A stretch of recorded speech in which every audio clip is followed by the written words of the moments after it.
Chapter 695. To be precise, the so-called New Plane was the deep blue world located at the center of the Pacific Ocean. It was joined by T-City and Chan City, the two cities that formed a long and narrow search triangle. After all, where was the New Plane? Was it really a subsidiary plane of the deep blue world as the rumors said? Were there really extraordinaries who had already entered and explored it? There was no proof at all. Even so, it was impossible to dispel the thoughts of the various powers and powerful individuals who were determined to win. There are many people, but their minds are all on the ocean. This side is fine. Lady Halder was a bit reserved in her words. Perhaps there was even a bit of ridicule. Enlo answered for the specific data. According to the information we obtained, there are at least 20 extraordinaries participating in the 3,000-kilometer journey from T-City to the entrance to the deep blue world. There are nearly 8 million square kilometers of sea. The Star Alliance Committee has dispatched 60 naval ships and 20 airships of the Air and Space Army to act as the search force. There are over 20,000 people participating, and they are sparing no expense. The number of bounties and enlistments of social personnel will not be less than this number. In fact, this number has dropped from the peak of last month. Oh, the restless period has passed. Lady Halder smiled. After all, the so-called traces of Gong Chi were just a glimpse. Actually, just a plausible clue was able to shift the focus of the search from the western Pacific Ocean to the southern Pacific Ocean, spanning 7,000 to 8,000 kilometers.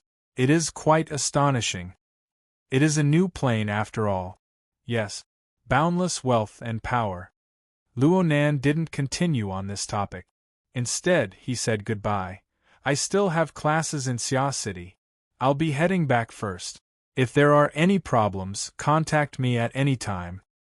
Mr. Luo, what about tomorrow's practice? I will notify you, along with the operation in Ban City. Luonan's condensed water man leaped into the air with these words. The light of the water diffused into mist, and he disappeared without a trace. Luonan said that he was returning to Xia City, but there were still some untruths. He didn't immediately turn around. Instead, his mind moved forward. He borrowed the evaporating water vapor on the surface of the sea and the rich environment of water molecules to lightly shake his soul cloak. He suddenly crossed a distance of 2,000 kilometers and arrived at the South Pacific Ocean northwest of T-City. Here, Luonan wouldn't gather watermen like he did in front of Lady Halder. This was because there were at least 10 extraordinaries in this area. Their solidified configurations in the Abyss region were each guiding the storm turbulence in the Abyss region, interfering with the material plane in different ways, spreading across the sky and the sea in search of clues. Even though the ocean was vast and had a range of millions of square kilometers, 100 warships would not even amount to a sesame seed. However, it was convenient for soul power to travel, and they could sense each other from afar, so the phenomenon of meeting each other still existed. The soul forces of the dozen or so extraordinaries would occasionally cross paths, but they were still considered courteous. Sometimes they would even communicate with each other, maintaining a relatively balanced and peaceful state. At the same time, they formed a net of varying density. It looked like the gap wasn't small, but it was tight on the inside and loose on the outside. If anything were to happen, it would definitely be tightened in an instant, attracting the attention of all parties. The Bloodflame Order's intelligence wasn't wrong, but Luonan knew more than they did. Over the past 3 to 4 months, his consciousness had traveled across the Pacific Ocean with the support of the Soul Cloak. Chan City, D City, and the entrance to the deep blue world were all places he frequented. In the beginning, Luonan still came and went from the polar domain for the sake of caution. He used pure observation to understand the situation. But as time passed, Luonan gradually developed a new method due to the demands of reality. The waterman condensed in D City had long since collapsed into beads of water, and the water vapor merged into the ocean. However, the rules and laws that formed the waterman did not disperse because of the disintegration of its external form. On the contrary, without a relatively fixed and constrained structure, its series of changes and extensions became more effective. There was clearly an incorporeal frame within the void. It had practically completely abandoned the constraints of form. It was just a kind of structural concept. It was precisely with the insertion of this core of concept that the water vapor above and below the surface of the ocean possessed a special structural meaning on a higher level, even though it still maintained its natural form. From Luonan's perspective, a condensed waterman and the several thousand square kilometers of ocean surface were both carriers of the core of concept.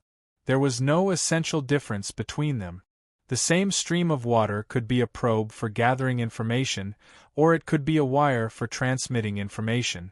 It just depended on where it was located within the overall framework and what role it suited under the specific environmental conditions. As long as the core of concept didn't change, the overall framework could change according to the situation. The specific structural parts could be a probe one second and a wire the next. In short, because of the injection of Luonan's core of concept, the area of the ocean he was paying attention to came to life. It became a special structural creation. Even though it was affected by the basic structure of water molecules, the gravity of the earth, the winds and currents of the sea, the schools of water birds and fishes, and other quantitative and variable influences, with the limitations of form and the limitlessness of variables, this area of the ocean still possessed inconceivable characteristics under the control of Luonan's core of concept. It was an extension of Luonan's senses, and it could also become an enormous processing plant. All sorts of parts could be forged at any time, and different instruments could be pieced together. From multiple angles and levels, it could carry out reconnaissance, detection, guidance, and misdirection toward targets within its range. All of Luonan's actions were hidden under the great background of the natural activities of the ocean. It possessed a high degree of concealment. At the very least, the powerful people from the Star Alliance Committee, the Society, Quantum Corporation, the Secret Order, and other different powers did not realize that there was a youth observing, probing, and even examining them right next to them on the ebb and flow of the ocean's surface. Who would have thought that the splashing waves, the sudden torrential rain, and the blowing winds could all be sensitive sensors? They could transmit all sorts of sensitive information to a distance of over 10,000 kilometers at all times? Luonan benefited greatly from the dozens of days of observation. However, the most direct harvest was the core of concept that grew increasingly refined and nimble during this process. Luonan called it the core. This was the origin of the dynamo core and the psychic core of the virtual brain system. It was the system's fundamental method of using simplicity to control complexity, using less to control more. Luonan was able to gain this comprehension thanks to Mrs. Halder. It was this woman's extreme tempering that allowed Luonan to realize that the core consciousness of humans could be tempered to such a degree. Luonan was not as extreme as Mrs. Halder, but he possessed a pure concept that was constructed from the formatting principles. With this as a foundation, Luonan tempered and forged it through countless configurations. Then he applied it in the dense sea region of extraordinaries, gradually forming a unique Luo core that belonged solely to Luonan. Luonan could be considered to have truly crossed the threshold of the virtual brain system in terms of configuration thinking. Yes, this should be the true face of Luonanchi. The image of Luonan projected in the hearts of others needed to be stirred by the Luonanchi and installed with the corresponding chip. Only then could it become material that Luonan could control. Only then would it truly have meaning for Luonan. Of course, the current Luo Jishin and Luonanchi were still far from their final forms. They had only absorbed the side of laws and rules. Emotions and desires were practically uncontaminated. They could only be used purely on the material plane. It would have been fine in the past, but Luonan could see the results of Mrs. Halder's hard work and the large fireball that was wantonly scattering light and heat in the polar domain. It was impossible for Luonan to ignore it, but he still didn't have a clue as to how to add this kind of power to it. Right now, Luonan's work was not the focus of Luonan's work. Gongqi, who was becoming more and more of an influential figure, was the focus.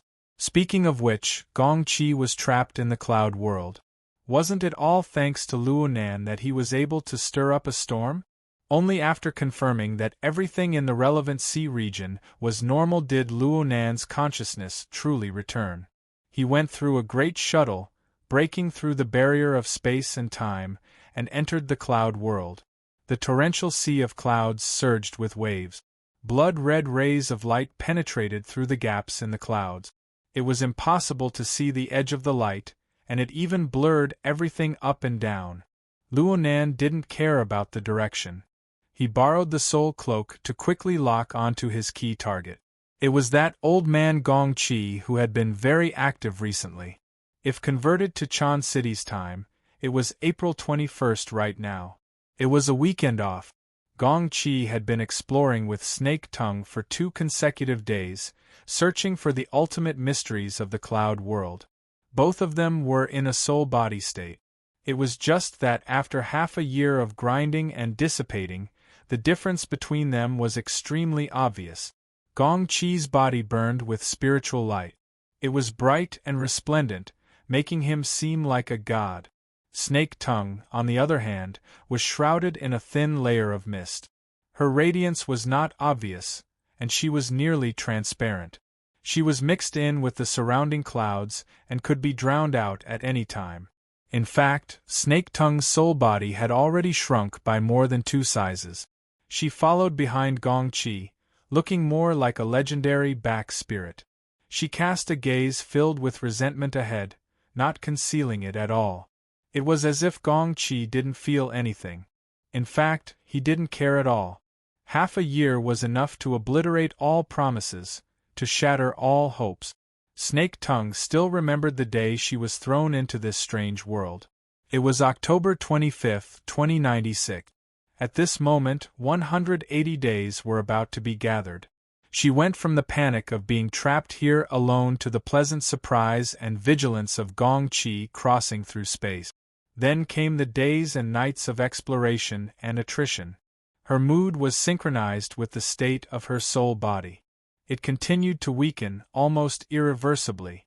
Her fleshly body, which was stored in Ban City, was about to reach the limit of the advanced life support system.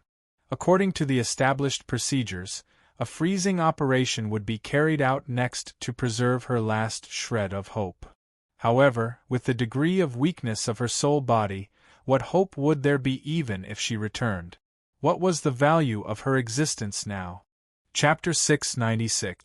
Gongqi raised his head and looked at the ceaselessly flowing clouds. What he let out was an incongruous sigh. The light is getting stronger and stronger. Perhaps after a period of time, that light will be able to illuminate the entire vast thousand worlds. If one doesn't come here, they most likely won't be able to see such a resplendent scene of the polar domain. Snake Tongue didn't say a word. She faced him with indifference. In any case, she could only listen to Gongqi's description.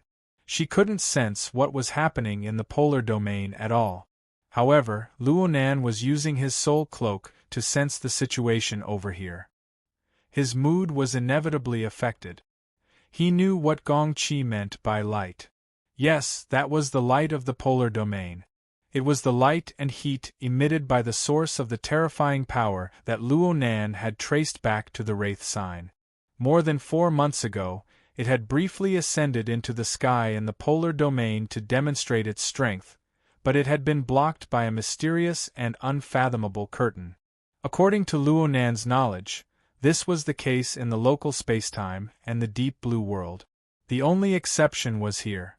For some reason, the curtain did not extend its magical effect to the cloud world. The light and heat emitted by that terrifying source continued to spread throughout the cloud world through the polar domain. And as time passed, it seemed to be getting closer and closer to the physical plane. Every time Luo Nan arrived at this place, he seemed to be able to hear the humming and trembling of the cloud world. This was the prelude to the friction and collision of space and time. Luo Nan didn't know the reason or the nature of all this, but he knew that the cloud world was facing a huge change. On the other hand, it was very likely that Gong Qi, who he'd always been targeting, had suddenly grasped a good opportunity to break out of this predicament. Gong Qi was a transcendent who had lived for more than 90 years. His cultivation and experience were top-notch. He would not let go of this opportunity. From the moment the rays of light had lit up the polar domain, this old fellow had invested a large amount of energy into research. More than 4 months, nearly 150 days of time, was enough for him to produce a certain amount of results. At the very least, there was some movement. While conversing with Snake Tongue, Gong Qi pierced his soul force into the abyssal region and probed the polar domain. At the same time, he made slight adjustments to his own solidified configuration in order to adapt to the long-term illumination of the polar domain light. The abyssal region's constantly changing environment was also trying to figure out the corresponding rules and utilize them. Luo Nan quietly observed from the depths of the torrential turbulence of the abyssal region. Watching how Gong Qi adjusted the solidified configuration step by step, pondering over the structure and basic principles, grasping the habits of the structure, and referring it to his own thinking of the configuration. At the same time, he could also verify the special zones in the abyss region and polar domain under the condition of crossing the spacetime barrier, and what kind of changes would occur. In short, Luo Nan tried to speculate what stage Gong Qi's judgment of the situation had reached and how far he was from breaking out of the situation. Staring blankly was absolutely not an option. The development of the situation pushed Luo Nan to speed up his progress. In fact, Luo Nan himself was already impatient. What he needed to do now was to finish strengthening himself as soon as possible and prepare as many bargaining chips as possible, no matter what level or direction he was in. Snake Tongue, who was like a spirit behind his back, was one of them. The surgery he was paying close attention to today and tomorrow was the other. Oh, visitation time is almost up. As a student, he had to apply for leave if he wanted to visit the patient in time, but he couldn't make it to the weekend. But if he couldn't, or if it was inconvenient, he could only skip class. Luo Nan imagined the scene of him taking a leave of absence. "Teacher, I want to apply for leave." "Reason for the leave?" "To visit the surgery patient." "What does it have to do with the patient?" "We've never met." "Which hospital?" "Mercy Heart Hospital. It's 2,000 kilometers away in Spring City." "How long do you need to apply for?" "That depends on whether things go smoothly or not." Forget it. Luo Nan could lie, but unless he really fabricated a melodramatic reason like a serious illness of his immediate family, the school would never grant him a leave of absence, no matter what, given his credit record of the past few months. What's more, Luo Nan had left Xia City as early as 9 o'clock in the evening of the 21st of April in order to eliminate the error of teleportation. He had been transported through the cloud world to the southwest wilderness area of Spring City. He was currently resting and reorganizing at the forward operating base, preparing to receive a mid-range cross-country trip of over 500 kilometers, as well as an even more exciting ambush operation in the city. Ah no. It was visiting the patient. Luo Nan's consciousness rolled back, arriving at the edge of the volcanic area where the physical Blood-Soul Temple was placed. Many instruments were unable to operate due to the environment of the volcanic area's core region being too vile. It wasn't easy to arrange supplies, so Luo Nan kept this forward operating base on the periphery. He had been replenishing supplies for the past few months. He had even installed a second-hand thermostatic system, causing the cave on the periphery of the volcanic area to become livable. There was no doubt that Luo Nan had done this out of consideration for himself. He had used this forward operating base as a transfer station over the past 100 days, but he had gone to quite a few places. Of course, practically no one knew about this, except for the little girl who was currently in the forward operating base, silently protecting his safety. "Hey Ruei-1. Good morning." "Good morning." Actually, the outside was still a pitch-black expanse due to the limitations of the time zone. Luonan practically didn't sleep for the entire night. He traveled between space and time, his telepathic thoughts rushing tens of thousands of kilometers. Right now his mind was trembling with energy, and he wasn't the least bit sleepy. Especially when he thought about the upcoming crossing of the wilderness and the follow-up operation in Spring City, he became all the more excited. After greeting Ruei-1, he once again inspected the assembly modules of the off-road vehicle he had prepared last night. He even did a manual loading and unloading. After all, if the vehicle broke down on the road, there was no AI in the forward operating base to help fix it. Everything was going smoothly. Over the past few months, he had been learning about mechanical design from Worker Zhai. He had also borrowed Worker Zhai's platform to frequently repair machines. With the addition of his mental side and configurational thinking, he could be said to be a veteran hobbyist. At the very least, he was half a professional. The small off-road motorcycle was disassembled and assembled within 5 minutes, and the system passed the test in one go. Next was the testing of the electromagnetic Vanguard Z. Luonan confirmed that he was going to bring the exoskeleton equipment with him to act as a safeguard for the operation. He was already familiar with this exoskeleton equipment. The debugging time was even shorter, and everything was ready in no time. Ruei-1 just watched silently from the side during this time, like a doll. Luonan didn't forget about her. He wiped his hands after all the debugging was completed, then he rubbed Ruei-1's head. "Okay, everything is ready. I'm getting ready to go. You need to go to class as well." "I'll go with you." "Hee, I'm skipping class today." "We'll skip together." "Cough, Ruei-1, you need to help me cover up. Aunt is already numb to me skipping class by myself, but if I bring you away, do you believe that she won't chase me all the way to Spring City?" Ruei-1 expressed very seriously, "I don't believe it." "You have to believe it even if you don't believe it." Luonan began to put on the face of an older brother. "The operation will start in the afternoon, and the operation will be delayed. You'll be wasting over 10 hours here. What about your homework?" Ruei-1's pitch-black eyes didn't move.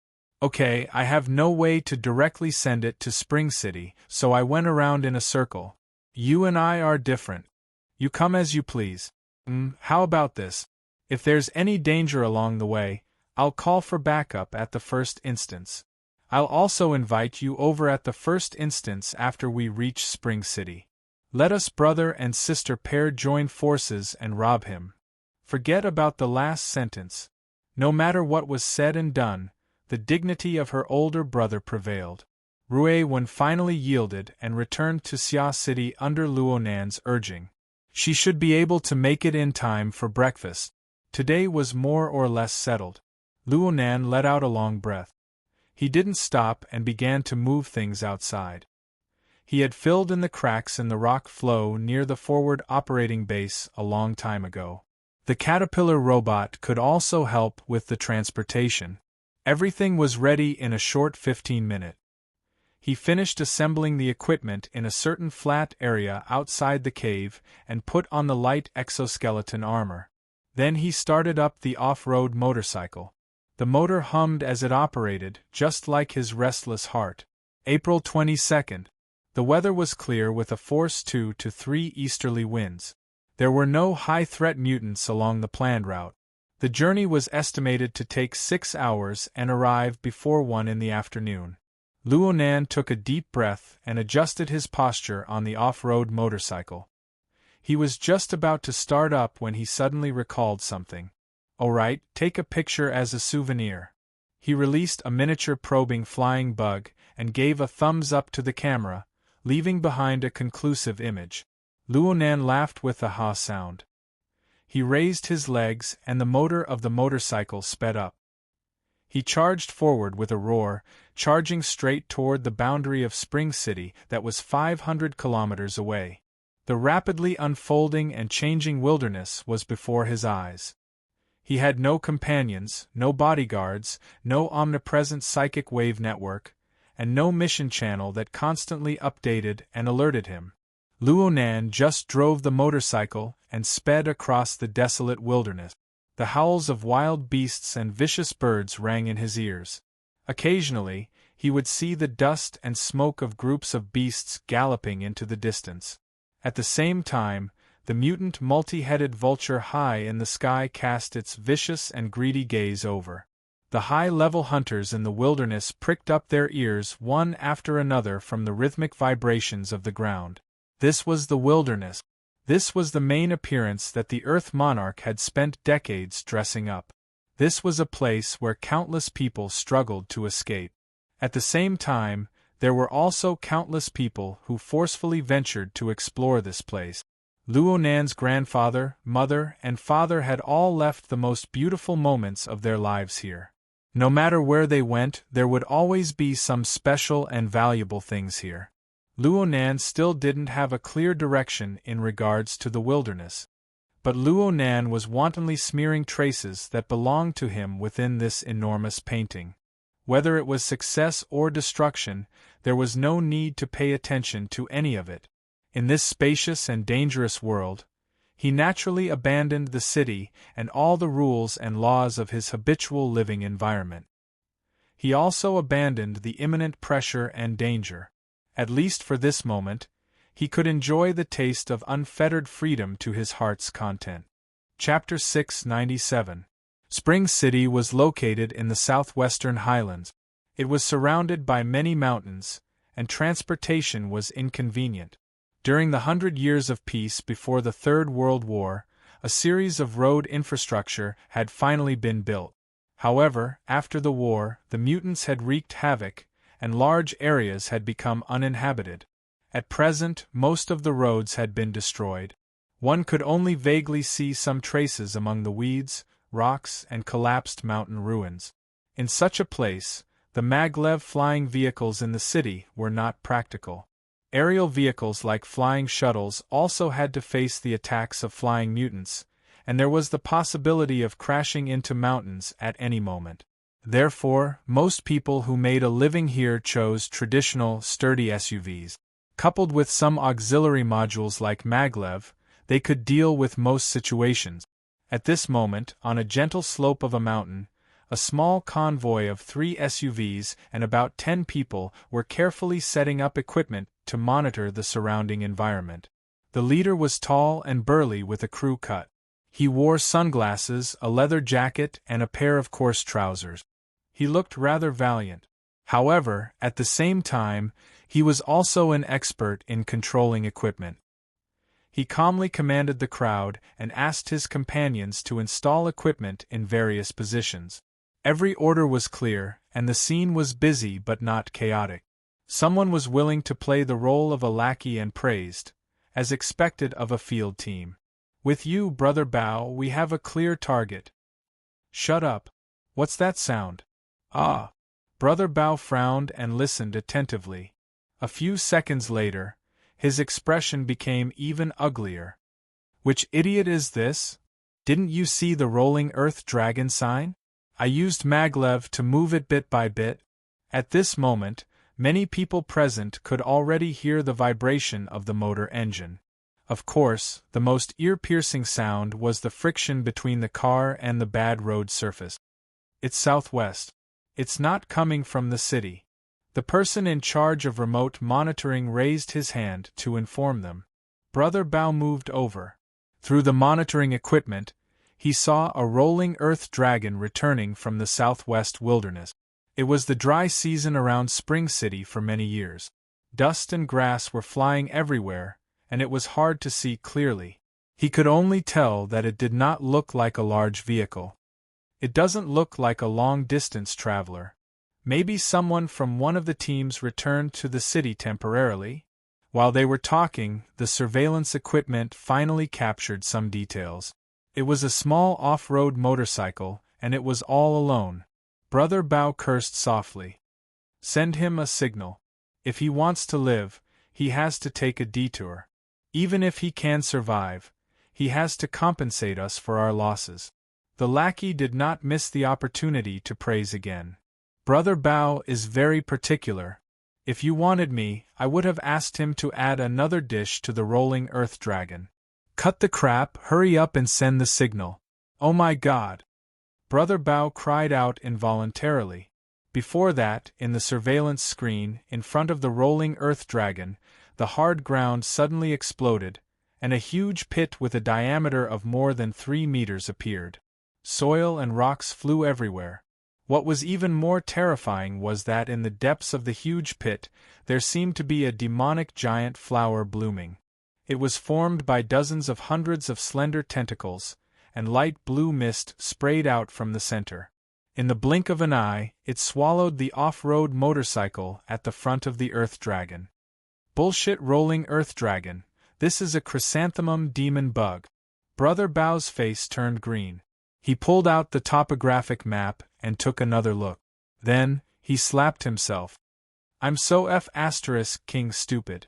There was clearly an underground river. Wasn't this the favorite place of the chrysanthemum demon bug? This is a trap. Retreat. He suddenly raised his voice. Old 5, report to the branch and inform the city defense forces. Everyone retreat immediately. The chrysanthemum demon bug was one of the most famous B-grade mutants in the area around Spring City. Its threat level was B. It lived underground all year round and had extremely high intelligence. It could simulate the sounds and secretions of low-level mutants such as the rolling earth dragon to lure other predators, including human ability users, to take the bait and then kill and devour them wantonly. If this kind of mutant was too close to the city, it could pass through the sewage pipes and break through the city's defenses, causing great chaos. Therefore, in the city defense system, this fellow was always at the top of the list of targets to kill. It was definitely too late to think about this now. Brother Bao could not care less about being particular. Looking at the location where the chrysanthemum demon bug had appeared, their hunting team had basically taken a trip to the gates of hell. If the motorcyclist had not been the bait, their small team would have been wrapped up and swallowed a few minutes later. I'll collect your corpse later and bury it. Brother Bao is benevolent and righteous. Brother Bao slapped the lackey's head and roared for his men to retreat. Retreat, retreat, retreat. Throw away all the equipment. The chrysanthemum demon bug's hunting zone has a radius of 50 kilometers. If you're too slow, you'll be waiting to be digested. More than 10 members of the hunting team squeezed into 3 SUVs.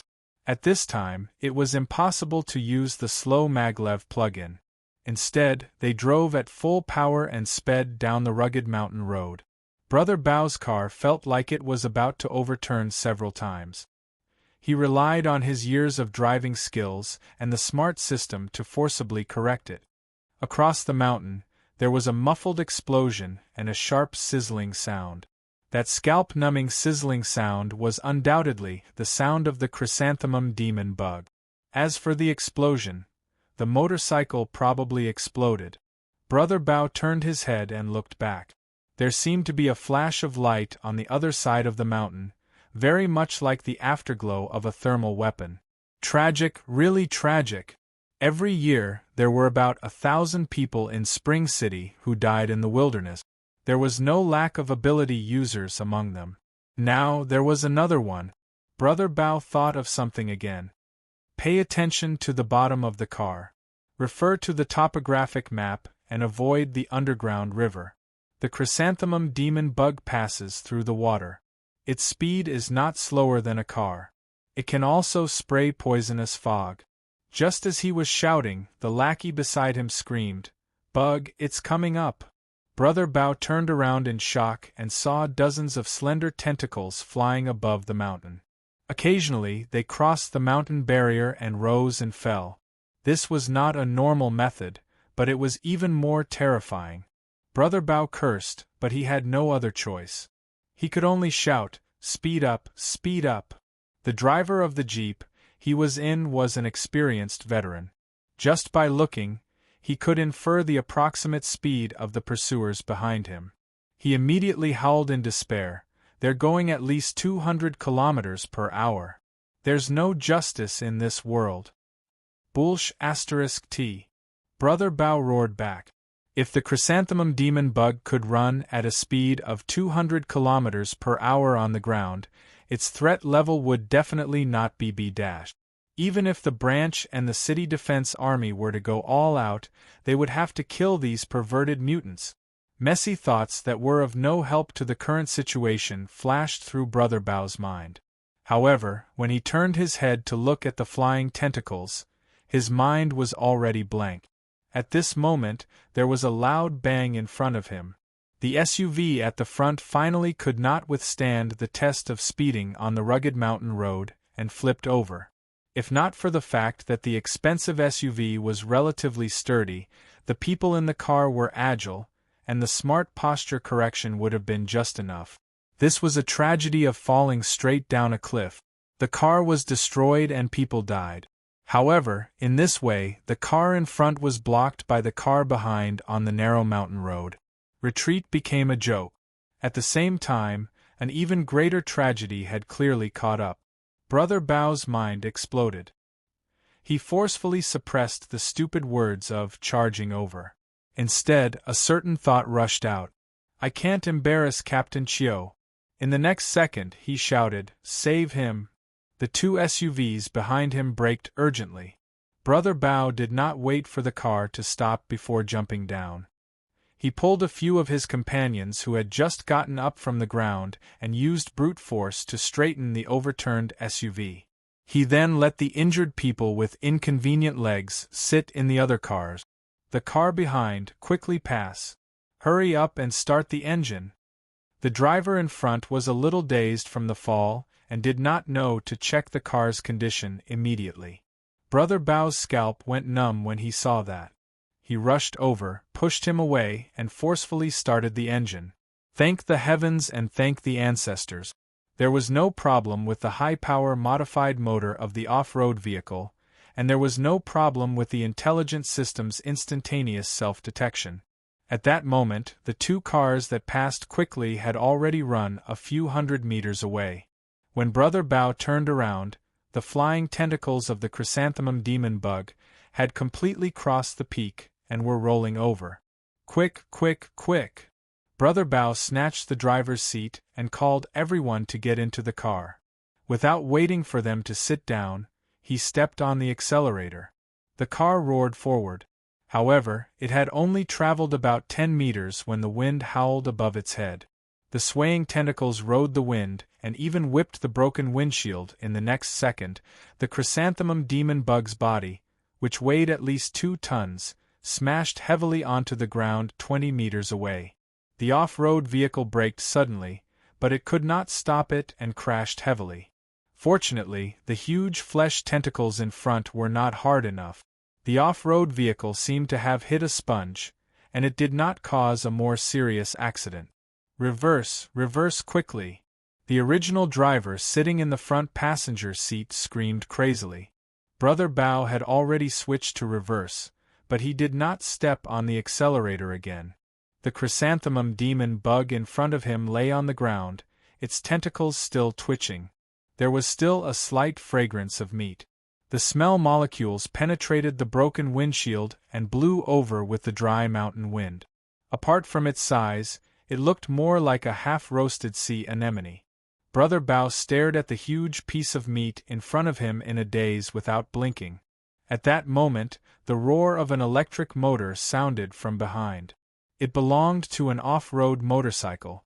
A few seconds later, the other party stopped steadily at the side of the off-road vehicle, and a cold metallic luster pierced his eyes. Brother Bao, who had just retired from the army, could naturally tell at a glance that it was an exoskeleton armor. As for the model, why did it look more like a Sergeant X2 humanoid robot? Modified goods? The metal armor covered the other party's face and figure. Brother Bao could not guess the other party's origin at all. He could only follow the simplest logic. "Are you a soldier?" There was no reaction from the other party. Brother Bao asked foolishly, "What's the matter?" A buzzing voice finally came from behind the metal mask. "Do me a favor." "Yes, go ahead." Brother Bao's mind finally came around. He had killed the chrysanthemum demon bug alone. He was definitely a B-rank expert. There were less than 10 such people in Spring City. He definitely had to respect him. Jacket and pants. Huh! Oh right, use your sunglasses too. Half a minute later, Brother Bao obediently handed over his equipment. The motorcyclist nodded and pointed at the chrysanthemum demon bug in front of him. "I'll leave this to you." As he spoke, he gave Brother Bao a thumbs up, probably to express his gratitude. Amidst the roar, the off-road motorcycle sped on the mountain road. Brother Bao and the people in the car were dumbfounded. A few minutes later, a lackey called, Brother Bao, where did you drive that motorcycle?" Chapter 698. The off-road motorcycle retracted its wildness in the wilderness. It traveled at a speed of 70 kilometers per hour amidst the dense flow of traffic. Luonan's current appearance was that of Brother Bao's on the mountain road. He wore a leather jacket on his upper body, coarse trousers on his lower body, and a pair of large-toed boots. He also wore large sunglasses on his face, covering half of his overly young face. Luonan's physique was quite different from Brother Bao's, but after taking into account the amplification of the exoskeleton armor, it was more suitable. He followed the techniques taught by Red Fox and smeared some camouflage paint on his face, causing his skin to become coarse. He raised his collar and covered his entire body tightly. Aside from his small palms, the current Luonan was a burly man with a height of nearly 190 centimeters. He drove the wild off-road motorcycle on the intercity highway of Spring City. The surrounding skyscrapers cast shadows upon them, obliterating the difference between Spring City and Xia City to a large degree. No wonder some people said that the 88 metropolitan areas of the world were basically copied and pasted onto Earth. However, the electromagnetic waves shuttling back and forth in the surrounding void, as well as the signal commands contained within, pointed out the difference between the two. The authority function of the wristband popped up a reminder of temporary registration. The Skynet equipment from the streets and alleys uploaded the image data of the off-road motorcycle and its driver to the SCA's Social Authority database for comparison and search. The exoskeleton armor, which was a modified military item, was mostly unable to escape the monitoring and defense of various scanners. It had a built-in chip that needed to be docked with the relevant system, registered, and obtained authorization. It went without saying that if the driver's identity, social authority, and the process of selling, using, and remodeling the relevant equipment did not correspond, forming a complete chain of information, then the police department's drones, the SCA's operations team, and even the city defense army would be dispatched according to the level of danger. They would carry out coercive measures against the outsiders. 1,000 days at home is good, but a day outside is hard. In the current information age of the IoT, a normal person who wanted to be a bit rebellious and go on an exciting trip would probably face such a situation. However, the key point was that Luonan was not a normal person. He had trained with Red Fox, who was proficient in urban stealth and assassination, for 2 months. He already had a rough understanding of how to hide from the government's authority system. More importantly, he had the external neuron. He could use interference waves to easily penetrate deeper into the system and use a more willful method to alter the key data. Luonan wasn't a professional. He might not be able to pull off a flawless disguise, but it was enough as long as he could hide for a dozen or so hours. The off-road motorcycle passed through the peripheral satellite cities and entered the city. It was around 2 in the afternoon, an hour later than expected. This was because of the mountain roads around Spring City and the relatively dense number of mutants, which more or less caused some hindrance. Luckily, Luo Nan left quite a bit of room for maneuver. He activated the off-road motorcycle's autopilot mode and let it follow the predetermined route to the predetermined location. At this moment, his soul energy was interacting with the external neuron, causing the interference waves to cover a radius of several dozen kilometers. It was like another form of map navigation, guiding the car to its destination. More importantly, the interference wave had found its intended target, which was the gynecology ward of Mercy Heart Hospital, which was 20 kilometers away, and re-established the connection. On the virtual brain system interface, a window related to the night-level basic biochemical reactor furnace appeared. A series of system information was refreshed. There were many glaring warning messages among them. They were all related to biochemical pollution and the self-destruct program. From Luo Nan's perspective, this was already a common topic. He skimmed over the messages until he discovered a status update. The furnace has entered offline hibernation mode. It is currently in a transplantable state. At the same time, the third-level interface of the Wraith Sign system, the Jintong Spiritual Light Seed, also began the preloading process. The two interfaces synchronized and connected, ceaselessly updating information. They echoed with each other in preparation for the upcoming operation. This was the key reason why Luo Nan needed to personally come. After all, it would be like what he did a few months ago at Aurora Cloud City. The long-range radiation of interference waves would create far too large of a commotion, and there would be a slight delay. It was very likely that it would lead to unpredictable consequences. Yes, it was like this. Luo Nan gripped the handlebars of the motorcycle back and forth. He breathed in a few mouthfuls of the warm air of Spring City, releasing the nervousness and excitement of his first solo operation. Half an hour later, before 3 in the afternoon, Luo Nan arrived at Mercy Heart Hospital of Spring City. This hospital was located in the lower region of a 140-story skyscraper. It was a public hospital of a certain administrative district of Spring City. Luo Nan didn't directly enter. Instead, he used the external maglev light rail track of the high-rise building to spiral upwards. He arrived at the parking lot closest to the top floor of the building. He casually tossed the off-road motorcycle into a corner and entered the building. The top floor of this building was a medical device research and development center. There were relatively few people coming and going.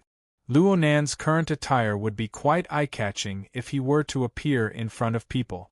But he had the external neuron by his side, and the range of his mental senses was beyond imagination. The routes he chose were all in the blind spots of the surveillance inside and outside of the building. They were also places where the footprints of people were rare. Even if there were some monitored areas that he was unable to bypass, he could rely on interference waves to forcefully disturb them. And so Luo Nan strolled a circle around the high-rise area. He followed the building's regular green track and went all the way up. He arrived at the rooftop sky garden, which was also the employee activity area. It was currently working hours, so there weren't many people here. But there was something rather eye-catching. It was the pure black flying shuttle on the parking apron that was one floor higher than the employee activity area. Through his mental senses, Luo Nan knew that although the shuttle's cabin door was closed and it hadn't been activated, there were still 4 passengers inside. They were on standby at all times. Luo Nan only stopped for a moment in the employee activity area. He looked at the flying shuttle from afar, then turned around and left. He took the elevator down, walking and stopping along the way. A few minutes later, he arrived at the floor of Mercy Hospital. At this time, the interference waves formed by the combination of his soul strength and the external neuron were already being used in the hospital management system. They had gathered key information. This information was the scheduled time for today's surgery at Mercy Hospital. There was one message among them. Ren Chi, Gynecology Department. Open hysteromyomectomy. Operation Room 4, intelligent. Scheduled time, 1600 hours. The medical personnel who had been continuously working at the Mutant Research Center for over 4 months was finally unable to ignore the rapidly growing hysteromyomas. They decided to carry out the surgery. Luonan confirmed the time. It was a bit past 3 in the afternoon. It was just right. The real-time structural diagram of Mercy Hospital was imprinted before his eyes under the effects of the mental sensing network. Luonan walked unhurriedly and familiarly to the surgical area. But he didn't get too close. This was because he sensed the existence of 2 energy targets that were clearly different from ordinary people within the mental sensing network. One of them was like a raging flame. Powerful psychic waves radiated from his body at all times. He should be a powerful fleshly body, and he was an external type. Generally speaking, the impact of such a character was astonishing. The other person was clearly much more low-key. His energy was obscure and unclear, but he was extremely sensitive. He constantly maintained the intersection of the mental and material planes, floating up and down. Luonan was quite familiar with this type of ability user. Cat Eyes was this type. But when it came to the level of soul strength, there was still a considerable gap between them. Therefore, this person should be a very powerful scouting type ability user. If Luonan used Cat Eyes as a benchmark to judge, he was most likely an architect-level expert. Oh right, the fleshly body in front was the same. 2B rank experts overseeing things showed how important this surgery was to the people behind the scenes. Luonan also attached great importance to it. He specifically called over the Wraith sign. He used the Wraith sign's remarkable methods to monitor these 2B rank ability users from the polar domain. He watched how they arranged things and then compared it with his own plan to carry out the final fine adjustment. Time passed by the minute and second. Luonan strolled around the periphery of the operating area, precisely avoiding the sensing range of the psychic ability user that resembled Cat Eyes. By the time he made his 5th turn, the AI machinery in Operating Room 4 had begun its operation.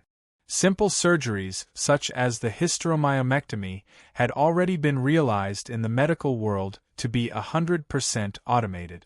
The AI surgical robot could perform the surgery to near perfection. All the doctors needed to do was to perform routine management in front of the monitoring screen. However, there was now an outsider in the monitoring room of the AI surgical platform. It was the psychic ability user that resembled Cat Eyes. According to the doctors present, he was called Mr. Lon. He used the camera and mental senses to monitor the entire surgery process. Mr. Lan's partner was the fleshly body next to Mr. Lon. Right now, Mr. Zhao was not in the monitoring room. Instead, he was wearing a large white coat and entering the operating area, which was nominally only accessible to doctors. Of course, he was not here to operate on patients. His task was to receive and protect patients. In the monitoring room of the AI surgical platform, Mr. Lon kept an eye on the progress of the surgery in Operating Room 4. He kept in touch with Mr. Lon at all times. The anesthesia has taken effect. The surgery is about to begin. The laparotomy has been performed. The estimated time is 25 minutes. The hysteromyoma has been removed. The seal is complete. Place it on the conveyor belt. Prepare to receive it. Mr. Lon, who was dressed like a doctor, was already standing at the exit of the conveyor belt outside of Operating Room 4. This place was usually used to transmit the tissues of the patient that had been surgically removed. It was displayed to the patient's family. If there was a desire to collect it, it could be discussed. Right now, a sealed metal box came out of the conveyor belt. The box itself looked quite high-class. It was equipped with a sophisticated combination lock, and there was a display screen on top of it. It displayed the conditions of the environment inside the box and emitted a green lustrous light. It displayed the objects placed inside the box. They matched the preset conditions and could be taken away without any worries. Mr. Lon didn't open the box for confirmation. He didn't have the authority to do so. Mr. Lon was the same. Supposedly, this was to avoid contaminating the special tissues inside the box. Only when the box was on the flying shuttle and entered the specially set environment could a second confirmation be done. Chapter 699. Mr. Lon came out of the control room and walked to the entrance of the operating area. At this time, Mr. Lon also came out of the operating area. He had long since grown impatient with the white coat on his body. He took it off as soon as he walked out. However, he had already buckled the lockbox on his wrist in advance. He could only curl his lips and directly tear the cuffs of his sleeves. He then threw the damaged white coat into the trash bin at the side. The two of them didn't say much. They walked side by side to the exclusive express elevator. The moment the elevator closed, Mr. Lon tilted his head and glanced outside through the gap. He saw a burly man wearing a leather jacket walking toward the operating area. Mr. Lon signaled with his eyes, "Is something the matter?" Mr. Lon glanced at the lockbox again and shook his head. That fellow's weight seemed somewhat abnormal. He might be a modified person. His aura was a bit stronger than an ordinary person's, but it was limited. Moreover, he was heading in the opposite direction from them. He wasn't a target that needed attention. The express elevator went straight to the highest floor. A minute later, the two of them arrived at the Sky Garden and stepped onto the apron at the highest floor. The personnel left behind in the shuttle had already received the news. They opened the shuttle's cabin door just in time. The two of them entered the cabin. They didn't have the slightest idle talk. They directly walked toward the middle cabin. That was an isolated testing environment specially arranged for the important items to be escorted this time. It was also the last and most important testing segment of the escort mission. According to the designated procedures, the two of them simultaneously entered their fingerprints, irises, passwords, and other information into the lockbox. They smoothly took out the metal box from inside and placed it in the isolated environment. The testing system immediately operated automatically. It controlled the environmental conditions and released complex password information that corresponded with the password on the metal box. Up until now, everything was very normal. According to the procedures, once the target was confirmed to be correct, the isolated testing area would be completely sealed off to give the protected target the best living space. This area was constructed from a mixture of high-strength special glass and metal. Even the powerful B-rank, who were known for their brute force, and the Deep Blue Walker equipped with highly destructive weapons would find it difficult to break through in a short amount of time. Even if the shuttle itself was hit by a missile, the items in this area would certainly be the last to be destroyed. The strict and somewhat complicated testing process continued to advance. At this time, Mr. Lon received a call. He frowned and glanced over. He saw that it was the person in charge of connecting with him from Mercy Hospital. He pondered for a moment and then connected. Without waiting for him to speak, the other side already shouted, "Mr. Lon, someone has broken into the operating area." "Oh! It's a big guy in a leather jacket. He's heading straight for operating room 4. Mr. Lan's heart skipped a beat. Mr. AI, who was beside him, also caught the keywords in the conversation and turned his head abruptly. "Bring it over," Mr. Lon ordered. The receptionist was stunned. "What?" "Bring the surveillance footage over." This operation was relatively simple. It only took about 2 seconds before a stream of information flowed in. Mr. Lon conveniently projected it into the air. The surveillance footage clearly showed a burly man wearing sunglasses and a jacket casually walking to the door of Operating Theater 4. He ignored the no trespassing sign in front of him and the medical staff, who chased after him shouting at him to stop him. He pushed open the door and entered. There was an electronic lock on the door of the operating theater, but it was useless. The surveillance camera switched to show the situation in the operating theater. At the moment, the artificial intelligence surgical robot was still performing the suture. It completely ignored the changes outside and maintained a respectable level of concentration. The big guy didn't bother him and walked straight to the window of the conveyor belt. This route made Mr. Lon, who was still in the monitoring room a few minutes ago, feel his heart skip a beat. It was also at this moment that the big guy suddenly turned his face. His dark sunglasses stared directly at the camera. As if he was infected with a fatal infection, the surveillance footage turned pitch black.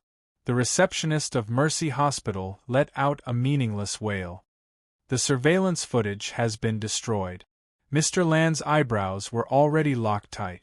His heartbeat had also deviated from the normal range. The series of images transmitted on the surveillance camera were like a horror movie's editing, sending a fatal message to him and his partner. In the next second, the isolation examination area flashed red, and a piercing alarm sounded. It was connected to the movie plot from before. It was like a ferocious ghost suddenly appeared in front of the camera, letting out a strange, penetrating laugh. The hair on Mr. Land's back stood on end. Something's wrong. Mr. AI's reaction was even more direct than Mr. Land's. He pressed hard on the peripheral glass and stared at the system information that flowed like water. He didn't care about anything else except for one word that was the most important. Does not meet the requirements. Mr. Lon and Mr. AI felt as if their hearts had been stabbed by a sharp knife at the same time. The red light reflected on their faces, but the background was still deathly pale. That guy! Mr. AI roared. He turned around and ran out. Someone accidentally blocked in front of him, and was also pushed away by his arm. He fell to the ground and almost fainted. Mr. Land's first reaction was also to rush out. His feet were already moving, but he stopped abruptly. He stared at the shuttle staff. Contact headquarters, requesting remote control. The staff was still in a daze. The receptionist of Mercy Hospital was still shouting on the comms, "Hello? Hello? Mr. Lon, that person came out of the surgery room. The security couldn't do anything to him." Mr. Lon cut off the comms. At this time, the red light of the isolation examination area had already seeped into his eyes. He stared with bloodshot eyes and squeezed out the words from between his teeth. Headquarters, remote control. The staff finally remembered that this was part of the emergency procedure, so he hurriedly obeyed the order. A few seconds later, another wave of detection light cut through. All kinds of information refreshed, but it was faster than the previous process. Another wave of dazzling red light sprayed out from the isolation area. Lan Xiang looked straight at the light, motionless. "Lan Xiang, what are you doing? God, look at what you've done." The request for remote control alarmed the person in charge of the laboratory. The person on the other side instinctively roared and threw the blame, showing that he was completely unprepared in the face of an unexpected situation.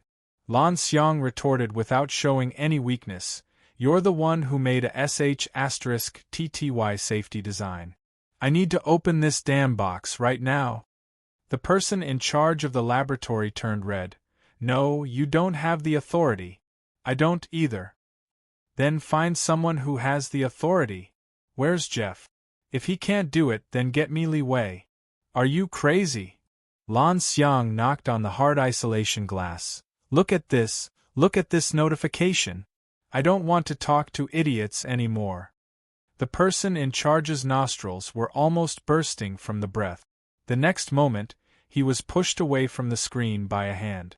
Then, a young man with snow-white skin and strange green hair came to the screen.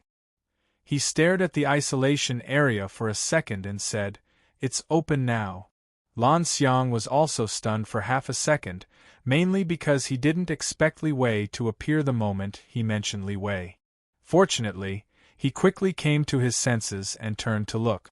He saw the metal box's lid pop up, revealing the edge of the snow-white gauze and a dark red sarcoma-like body. At that moment, the sarcoma was still pulsating. Lan Xiang was stunned, and then his hair stood on end. He couldn't care less about what headquarters thought and immediately contacted his partner, Come back, it's a trap." Before he finished his sentence, the video communication with headquarters was distorted, and all communications were cut off. The lighting in the central cabin collapsed. As the power system in the isolation area was independently supplied, it lasted for half a second longer. Because of this, Lan Xiang saw a slender, pale hand reach out from the edge of the light. Every inch the hand moved forward, the light dimmed. It was clearly as fast as lightning, but for some reason, it felt like a cruel blunt knife stabbing into his heart, grinding away his thoughts and reason bit by bit. The hand brushed past the metal box, and darkness descended completely. The darkness didn't last long, maybe a second, maybe even less. The backup power system was activated, and the light came back on. Lan Xiang stood where he was. In the isolation area opposite him, the metal box was still in its original place, but the gauze inside, and more importantly, the dark red sarcoma on it, had disappeared. The isolation area was completely sealed, and there were no signs of damage. Of course, there was no normal switch. It was like a ghost passing through the wall, bringing the object they had carefully protected into the unknown netherworld. After a second, Mr. Lan turned around and rushed to the flying shuttle's door. This was an instinctive action, and he didn't even know what he wanted to do. But after rushing out of the cabin door, the range of his spiritual senses, which had been extended to the limit, really did appear. Lan Xiang trusted his senses and rushed to the edge of the parking apron. His field of vision suddenly widened, and he could see past the sky garden on the top floor and part of the high-rise open-air parking lot on the side. Then Lan Xiang saw a muscular man wearing a jacket and sunglasses walk out of the parking lot's exclusive elevator at a pace that was neither fast nor slow. He got on an off-road motorcycle and started it. The motorcycle didn't leave immediately, but stayed where it was. In the whirring sound of the motor, the muscular man in sunglasses raised his head and slightly turned his face. His dark glasses accurately blocked Lan Xiang's fierce gaze. Under the glasses, the corner of his mouth opened, revealing undisguised malice and pleasure. Lan Xiang's brain exploded, but his characteristic calmness quickly took over. The parking lot was more than 400 meters away from where he was. His senses could reach it, but it was no longer effective. He tried to re-establish communication with his partner. But it was also at this moment that the muscular man in sunglasses in the parking lot raised his arm and raised his thumb, praise or sarcasm. Lan Xiang quickly knew that he was gravely mistaken. The muscular man in sunglasses was like a child. He raised his thumb and stretched out his index finger, seriously gesturing the shape of a gun. Then there was a bang. The spiritual sense network that Lan Xiang had worked hard to open up instantly had a huge gap. It was as if a spatial storm had suddenly descended, and it was as if a terrifying plasma grenade had exploded in front of his face. 400 meters, spiritual side, abyss area. Chapter 700. Wu Zunliang sat in the wide mobile surveillance vehicle. Screens and projections from 3 directions were playing images, tables, and data information at every moment, painting him with a colorful luster. This mobile surveillance vehicle was originally used to monitor and analyze the real-time images in the wilderness, but now that the field collection work had come to an end, it was used to do graphical processing. At the very least, it was necessary to package the results of more than half a year of hard work in order to convince the investors who were best at thinking with their eyes and testicles. This was the evaluation and method that the early investors used for their own kind. This kind of packaging work was naturally handled by professionals. The experimental dogs under Wu Zunliang completely retreated to the position of odd job workers and played second fiddle. In front of the 3 projection screens, 7 or 8 men and women of different ages were scattering and piecing together the various results of the research team over the past half a year. The originally rigorous logic gave way to a more intuitive and impactful visual effect to serve the almost absurd dreamlike conjectures. Wu Zunliang began to pinch his eyebrows. On one hand, it was annoying to watch, and on the other hand, he was also an old man in his 90s. Even at the end of the 21st century, where the average lifespan exceeded 100 years, he was no longer at an age where he was full of energy. Returning from the wilderness laboratory hundreds of kilometers away from the city, the convoy had already been bumpy on the rugged mountain road for 6 or 7 hours, almost making his stomach jump out of his stomach. Ding Jiying, who was 5 years younger than him, had already fallen asleep with his head tilted up, saliva dripping down his neck. Wu Zunliang did not laugh at him. In any case, if it were him, he would not be much better. In fact, the two old men could go to the car in the back and sleep, but unfortunately, they could not reach the state of out of sight, out of mind, so they could only waste time here. What was he thinking before? The dense fragrance of tea entered his nose, and a female student in a hunting suit brought a cup of tea. The cup was large enough to drink like a bull, and it was warm in his hand. A sip could warm his stomach, but unfortunately, his heart and lungs did not change much. After Wu Zunliang drank 2 mouthfuls of hot tea, he remembered to speak, Tang Yi. Teacher. About that explanation, that topic. A very interesting idea. Wu Zunliang blinked his sore eyes, and then narrowed his eyes at the disciple he was most proud of in recent years. 2 seconds later, he grinned and said, it is just an idea. No, it is extremely provocative, both to people and to money. While the teacher and the student were talking, the experimental dogs in the mobile surveillance vehicle were working hard on their chores while they pricked up their ears. Tang Yi's words could be the source of their salary for the next year and a half. It could also be the start of a new round of overtime. It was a matter of life and death. They had no choice but to pay attention to it. But at that moment, the bumpy car slowed down and came to a stop. Soon, the door of the carriage opened, and Senior Colonel Meng Tu, who was in charge of the team's safety, stepped forward and informed them, "There's a change in the flight schedule, so we won't be able to leave tonight. We'll rest in Spring City for the night, and we'll decide if the situation changes tomorrow. We shouldn't have left in the first place." Wu Zunliang slapped his knee and spat. "It's all because of the money." Old Ding Jiying, who was behind them, finally woke up and asked in confusion, "What's wrong? We've arrived?" Senior Colonel Meng Tu repeated his words again, and Ding Jiying chuckled. "Out of habit," she retorted. "You're already here and you're still saying such things.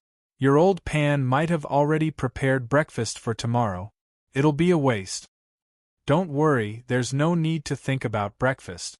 She's prepared a belly full of sarcastic words." Wu Zunliang chuckled and stood up while the car stopped. He loosened his muscles and temporarily forgot about that damned lecture topic. He asked, "Did she say what's going on? Why are there abnormal movements from the mutants, affecting the takeoff and landing of the flight?" Meng Tu shook his head. "From the looks of it, it has nothing to do with the mutants. I heard that a case has occurred in the city, and they're currently investigating and searching for the culprit. Both air and land transportation have been restricted." "A murder case." "It seems to be a robbery, but I'm not too sure about the specifics. However, there's an arrest scene in front of us. The motorcade will have to wait for a while before passing through." "Didn't they catch them?" "They're suspected to be accomplices." Ding Jiying curled her lips. "In this world, there's no place to rob a bank. How big of a case can they commit?" The corner of Meng Tu's mouth twitched. Seeing that his half-year sentence was about to end, he couldn't be bothered to lower himself to the level of these two old men. These two old men were nearly 200 years old together.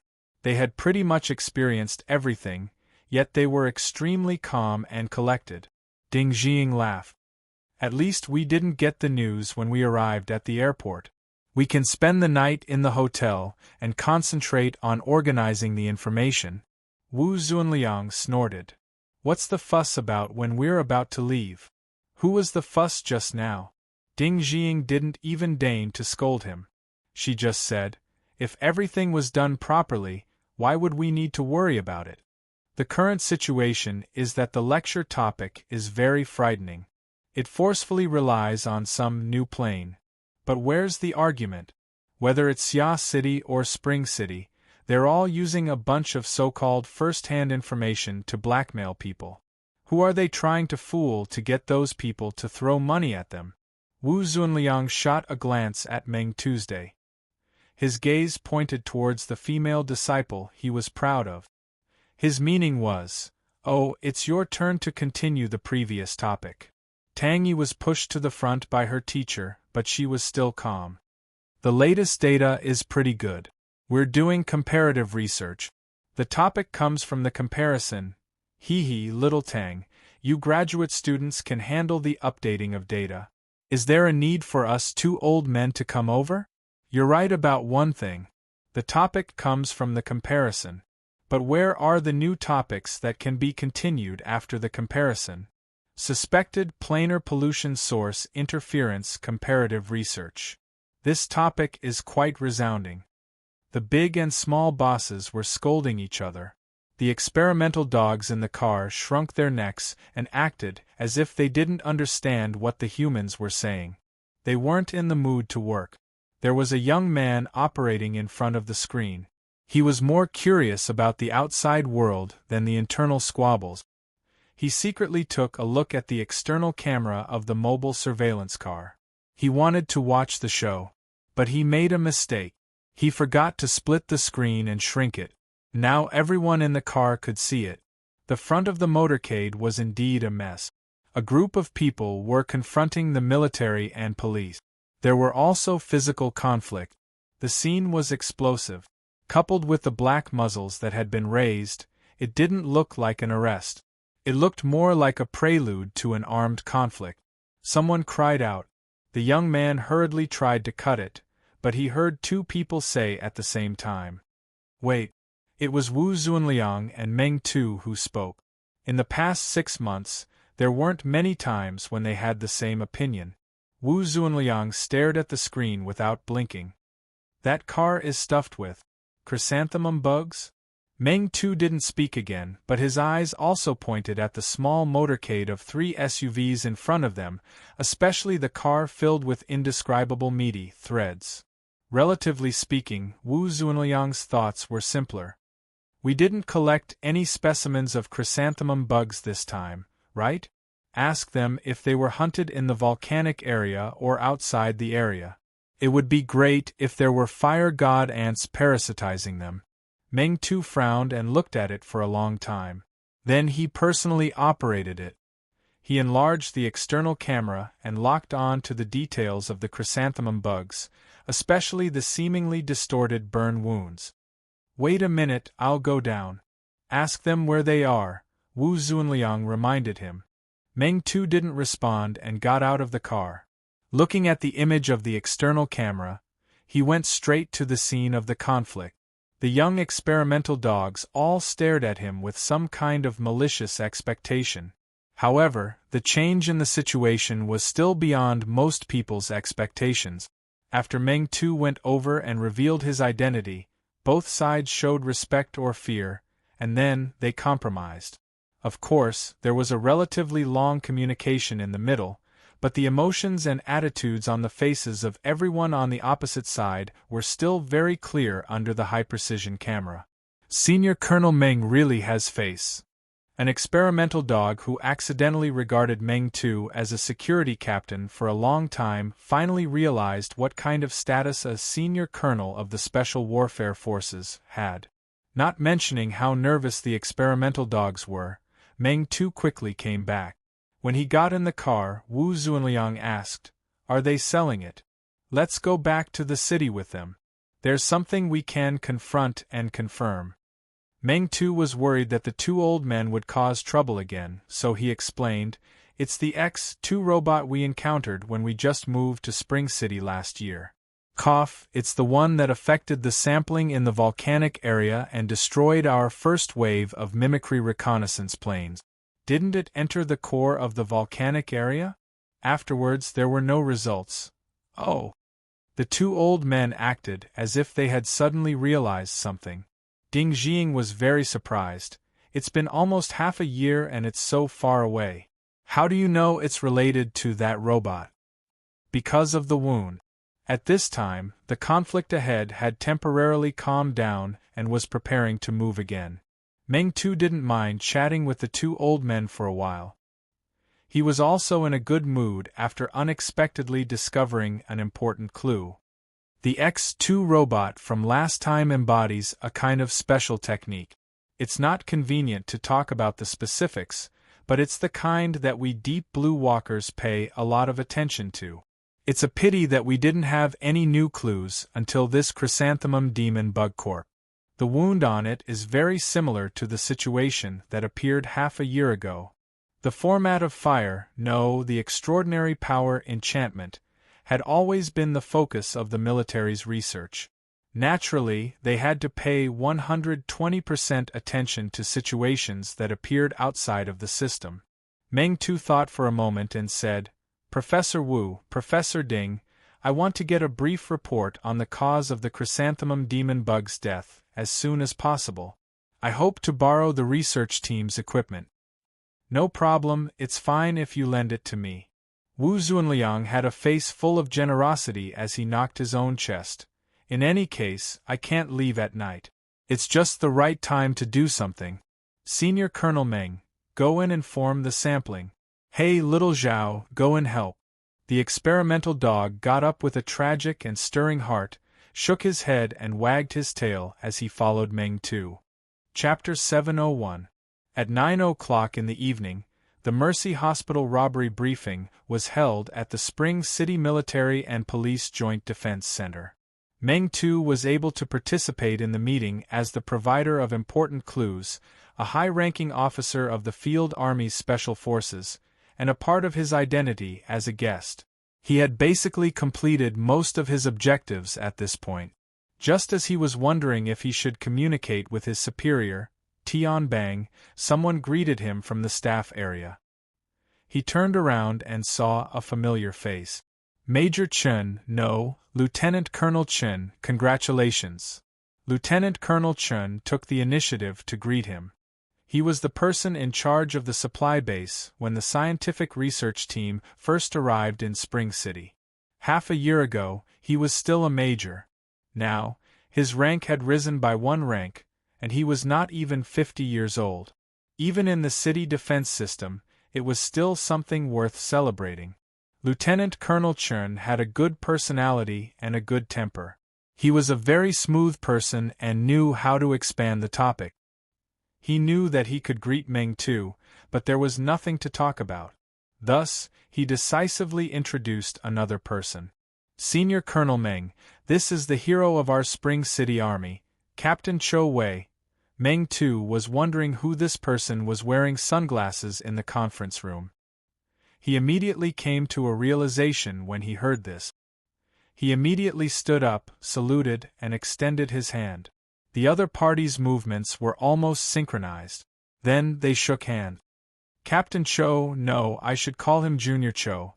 I'm a student in the 3rd phase of the burning stage, 1 batch ahead of you. I remember that you were with our Major General Tian and Major He Wayne." The other party took the opportunity to call him Senior Meng. His voice was hoarse, and he still did not take off his sunglasses. Meng Tu did not find it strange. This Captain Cho in front of him was the commander of the Deep Blue Walker team who was protecting the vagrant tribe during their 1,000-mile return journey last year. Unfortunately, he encountered a mutation infection, but he suppressed it with his strong willpower until the mission was completed. Although Meng Tu was in the Wilderness Laboratory at that time, he had heard of his name for a long time. "I've seen your frontline footage. You faced a poisonous mantis, and your exoskeleton was damaged. You didn't even take half a step back. You traded injuries for lives. Most importantly, you completed it in 4 seconds. Even I can't do better than you." Cho Wei was not good with words and was a man of few words. He only said, "Thank you, Senior." No qualified commander would want to let go of such an excellent person, and Meng Tu was the same. "You've recovered from your injuries, right? It would be a pity to stay in the Coastal Defense Force." How about it? Are you interested in joining the Coastal Defense Force? Cho-wei just smiled. I'm still under observation. Although Cho-wei was wearing sunglasses, for a burner like Meng Tu, it wasn't completely effective. He understood what Cho-wei meant and comforted him. Being able to participate in this kind of occasion is in itself a very good development. Cho-wei said objectively, it's mainly related to the Research and Treatment Center. Oh, according to the information, the woman who performed the surgery has been working in the Research and Treatment Center for a long time. This happened when I came out for surgery today. The timing is very good. Lieutenant Colonel Chen really didn't want to discuss this topic, so he forcefully changed the topic. Senior Colonel Meng, it's rare for you to come back to Spring City. Let me and Captain Cho play host for the next 2 days. You can also come to my place and train those newbies, Meng Tu chuckled. I can't stay for long because I have a mission.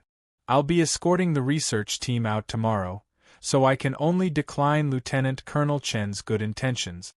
Lieutenant Colonel Chen blinked. Senior Colonel Meng has been here for half a year just for that research team? What kind of research is that? Oh, I misspoke. It's nothing. It's public anyway. It's just that I'm not a professional, so it's a bit hard to say. From what I've heard, they're mainly engaged in comparative research of the aberrated ecosphere. Their main focus is on the similarities and differences of the wilderness ecology between Spring City and Xia City. Lieutenant Colonel Chen had been grinding in the wilderness for many years, so he had some understanding. Oh, I've heard of it. Right now, it's said that the ecosphere of Spring City and Xia City is rapidly converging. Yes, especially in the volcanic region southwest of Spring City. The ecosphere ruled by the Vulcan ants is like a kaleidoscope of aberrations. Whether it's the horizontal population size or the vertical evolution of aberrations, the rate of change is extremely high. Similar phenomena have appeared in the vicinity of Xia City. And recently there's been frequent crustal movements on both sides. It's as if there's some kind of linkage. Lieutenant Colonel Chen's curiosity was piqued. Then, are there any conclusions from the research? Meng Tu was about to shake his head when he thought of the topic of the lecture, not too long ago. He couldn't help but chuckle. Yes, there's a hole in my brain right now. I suspect that it's because of the migration of a new plane. A new plane. Yes, there's a plane similar to the Deep Blue World. It's like a wheel that's rolling over the space and time we're in. The back end is in Spring City, and the front end is in Xia City. The briefing officially began as he spoke. This was a standard short meeting. The information had already been distributed in advance, listing nearly all the important clues. It included a large number of images and surveillance system records. The professionals already had a preliminary understanding of the situation by relying on this information. The non-professional leaders didn't need to explain in detail. They just needed to know the general outline and then make arrangements and clear the responsibilities. Because of this, the professionals only roughly combed through the sequence of events. Most of the information was hastily skimmed over. But some of the analysis was a bit more interesting. It can be determined that the suspect went all the way from the southwest direction of the wilderness outside the city to Spring City. He encountered the hunting squad of former City Defense Force Lieutenant Bao Hongliang at Huilong Ridge, 273 kilometers outside the city, and killed a chrysanthemum bug. According to Bao Hongliang's testimony, the suspect was wearing an exoskeleton armor at the time. It's suspected to be a modified version of the X-2 robot. And according to the clues provided by Senior Colonel Meng Tu of the East Asian Coast Defense Force's 1st Special Forces Brigade, an X-2 robot charged into the heart of the southwestern volcanic region at the end of last year. And the mode of use of its energy weapon is very similar to the one displayed on the chrysanthemum bug that was killed this time. The two are highly related. This proves that the suspect has been operating in and around Spring City for a very long time. At the same time, we also have to pay attention to the basic structural requirements of the exoskeleton armor. Even if the suspect's armor was privately modified, it would be very difficult for it to have a particularly extreme design. Based on conventional structural inference, after the suspect wore the exoskeleton, his figure would be similar to Bao Hongliang's, so his real figure would be a bit smaller. His height is estimated to be between 167 and 172 centimeters, and his weight wouldn't exceed 65 kilograms. He could be a thin man or he could be a woman. There would be obvious conflicts with the current image data. The suspect should have an accomplice with extremely high hacking skills. He should be able to erase most of the traces left in the surveillance system, and he could hack into the shuttle's control system to easily cut off the power. From the time frame of the operation, his goal is very clear.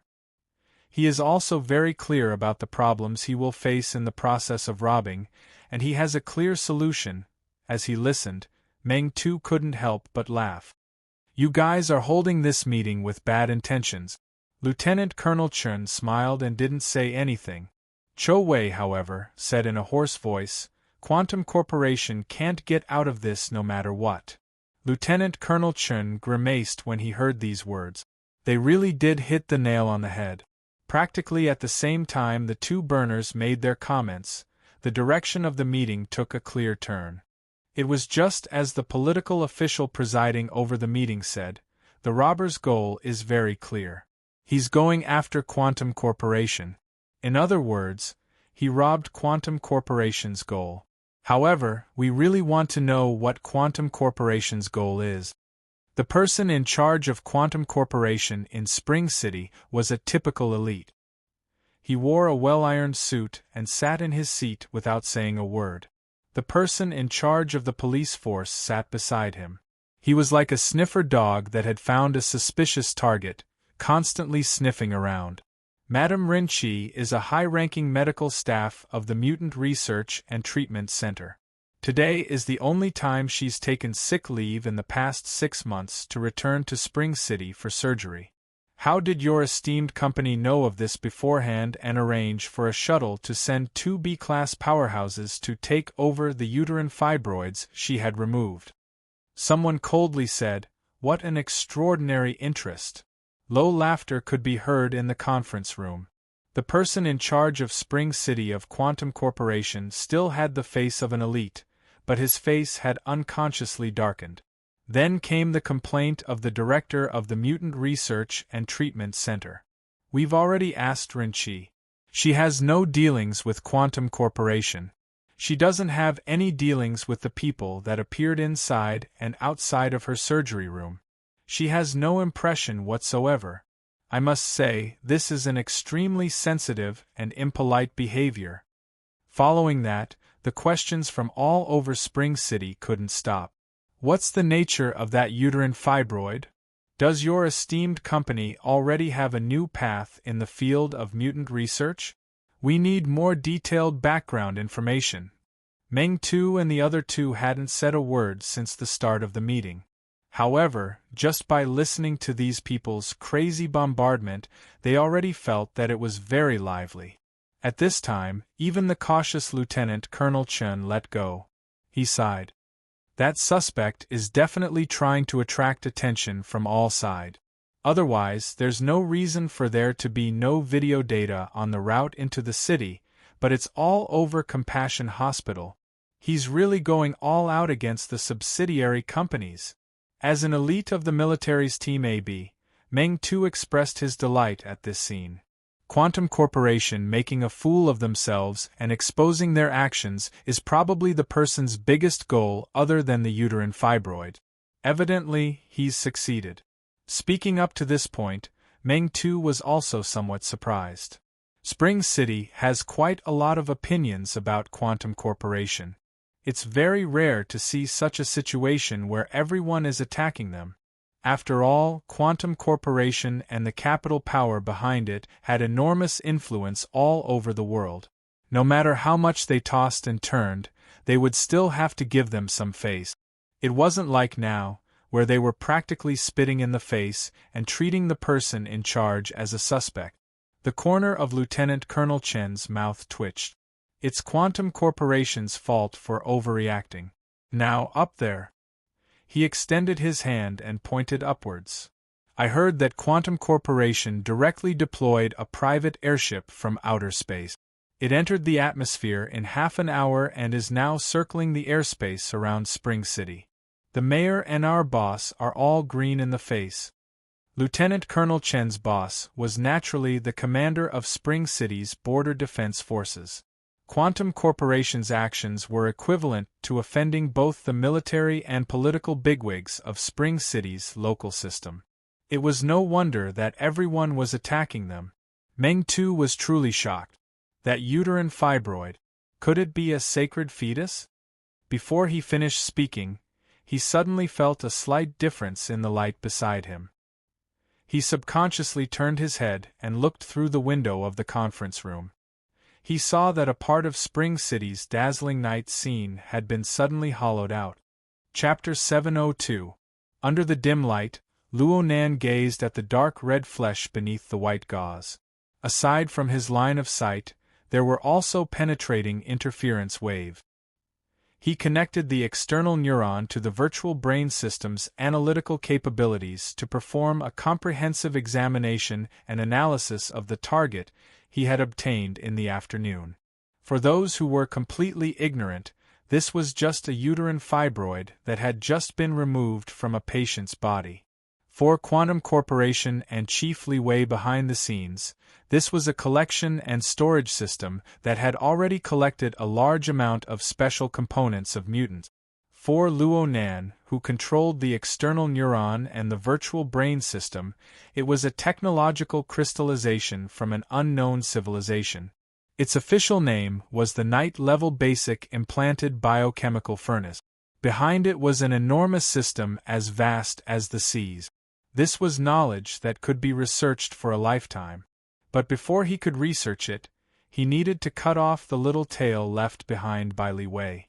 The conditional format lock and the possible remote positioning settings had to be completely wiped clean.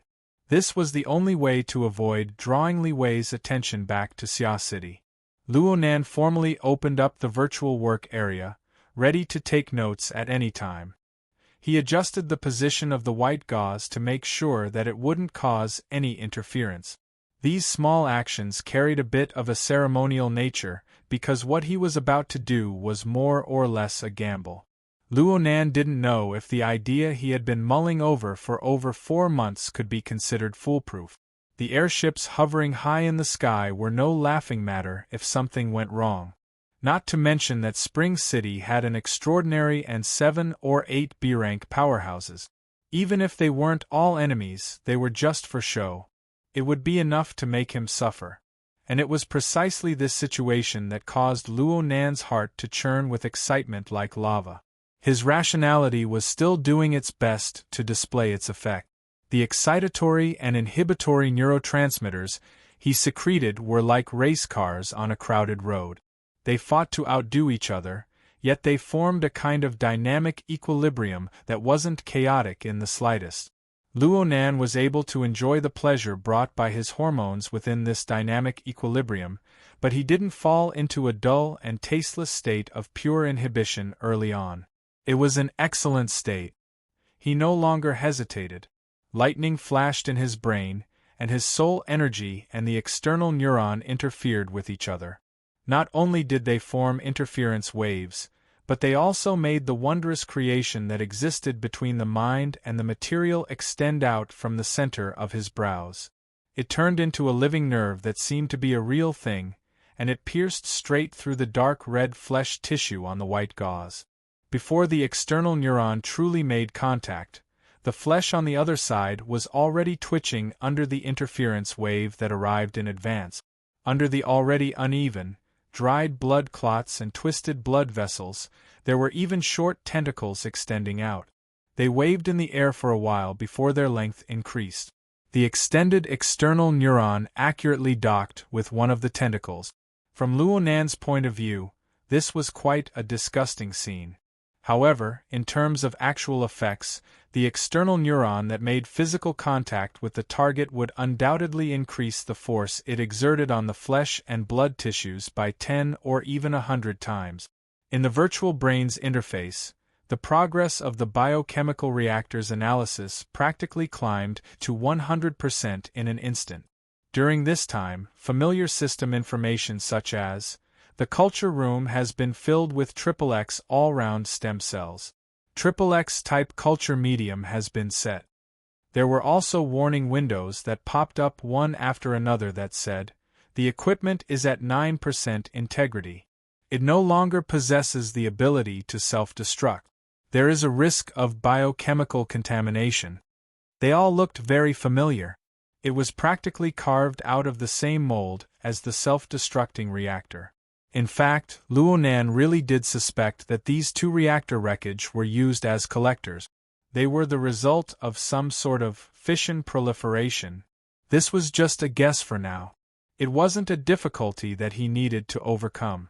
The true problem lay in the fact that the external neuron had completely docked with the flesh and blood tissues. This clearly violated the conditional format lock that Li Wei had set up. Therefore, the system information that continuously refreshed also popped up one after another. Self-destruct, contamination, reboot, and other words that made one's eyelids twitch. However, the external neuron, which had already achieved a physical docking, displayed a powerful interference power right now. It invaded this mass of flesh and blood tissues in reverse. The relatively simple neuron structure split into large amounts of roots in the shortest amount of time. The roots warped and even directly replaced the original blood vessels and nerves within the flesh and blood tissues. This allowed Luonan to realize direct control to the greatest degree. Perhaps the collection and storage system that Li Wei had designed wouldn't be so easily breached, but the problem was that it was currently in an offline hibernation state. Luonan had been accumulating power for this, so he easily achieved the desired effect. Luonan also knew that this was very likely only a temporary advantage. He had yet to carry out fundamental changes to this mass of flesh and blood from the bottom up. Therefore, Luonan didn't delay at all. After the external neuron obtained absolute dominance, a process that had been rehearsed countless times on the program level was launched. A mass of dazzling brilliance shone. It constantly changed shape and contour of electricity. The external neuron acted as a pathway, and it instantly injected into the flesh and blood tissues. In other words, it was the remains of the biochemical reactor. This was the Jintong Soul Light Seed. Luonan already knew from the virtual brain system's response that a certain natural connection existed between the Jintong Soul Light Seed and the biochemical reactor. Once they truly intersected, an astonishing reaction would certainly occur. Luonan hadn't been in a hurry to advance this process. Instead, he had spent 4 months of time to make all the preparations he could. He had borrowed the enormous database of the virtual brain system to read through all the relevant information and blueprint. He had buried his head in the complex and deep system. Though he could only skim the surface, the time had come. Now was the time to perform practical verification.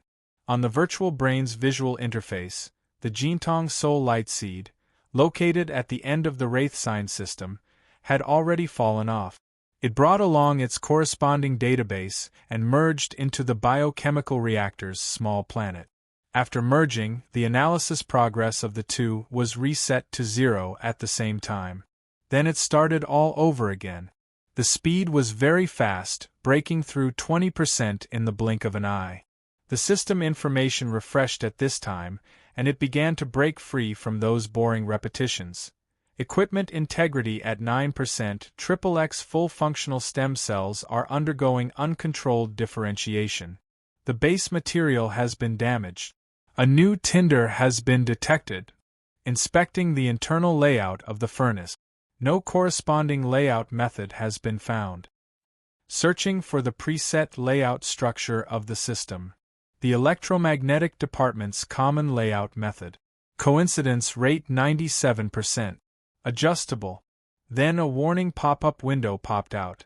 Do you want to inject a new tinder? Warning. Once injected, it will automatically adjust according to the common layout method. The base material formula needs to be adjusted accordingly. Luonan didn't even blink. He simply chose yes.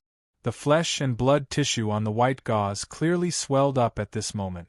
And on the virtual brain's interface, the reactor had already completely absorbed the database of the Jintong Soul Light Seed.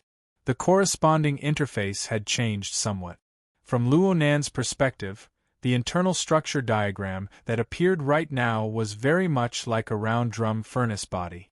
It even had a bit of the fanciful style of the legendary Old Lord's pill refining furnace.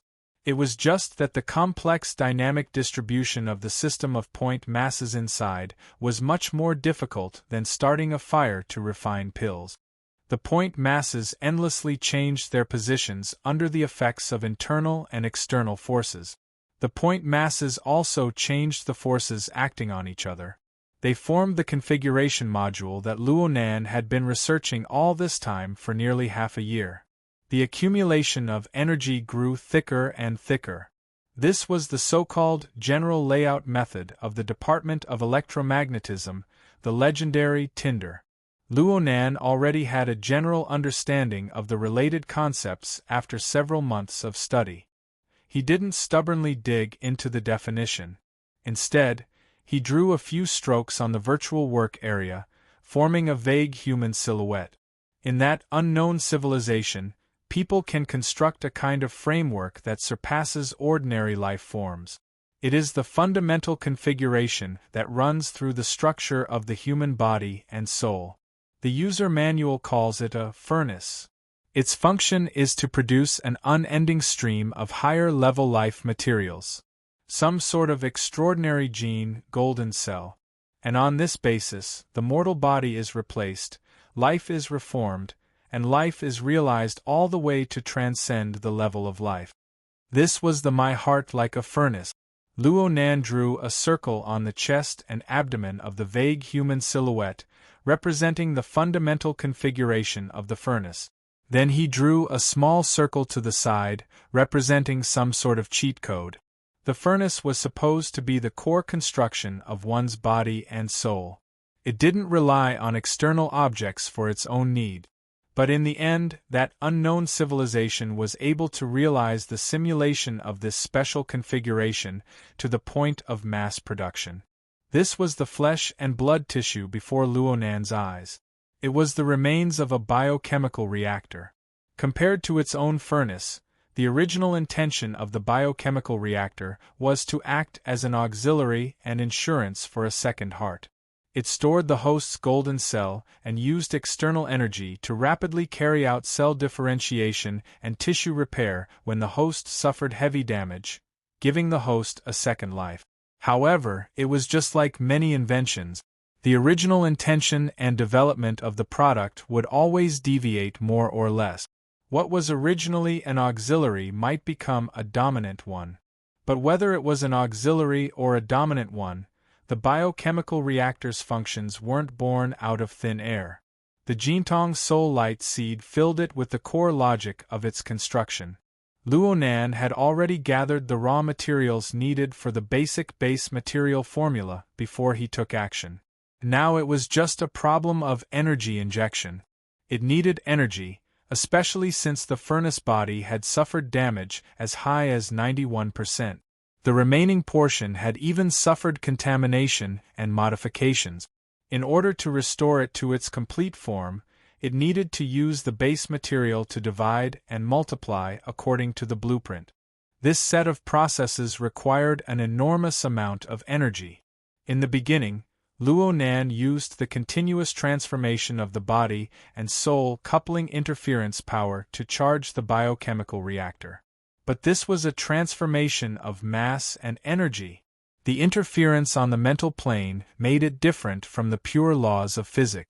Luonan had a thick accumulation on the mental plane. He could also use the storm turbulence of the abyss region. He could even use the prepared base material raw material to generate a reaction, reducing a large portion of energy consumption. But after this wave, he had a guilty conscience, as if a large hole had been opened at the bottom of the pond. He didn't know how much longer he could last. Luckily, Luonan had made preparations early on. He chose a temporary place to stay, an energy center that provided the city's CBD area. Just when he felt that his strength was lacking, the external neuron split off a side branch and pierced into the energy transmission system. The external neuron skillfully acted as an electric mouse, carrying out another wave of transformation. The efficiency of the electrical energy conversion was quite low.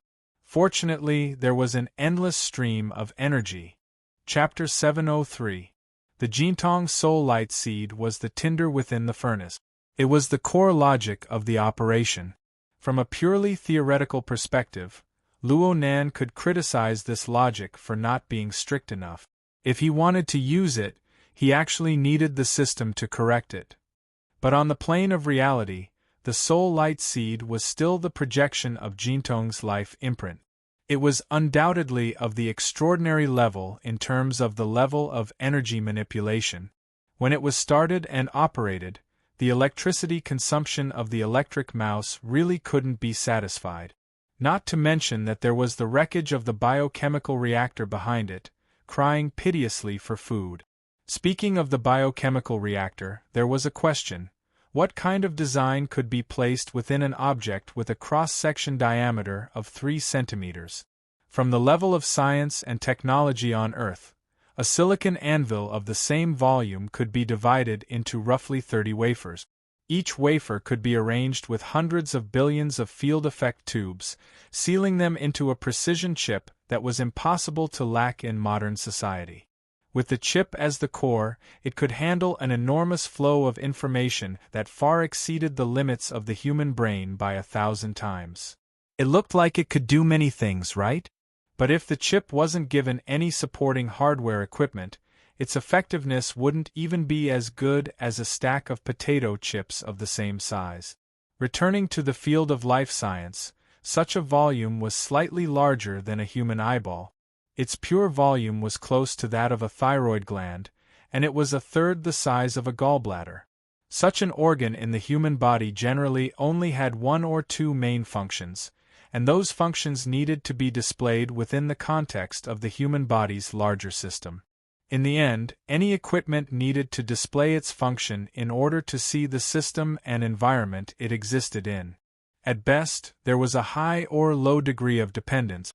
However, this set of theory was a bit unsuitable when applied to the biochemical reactor manufactured by an unknown civilization.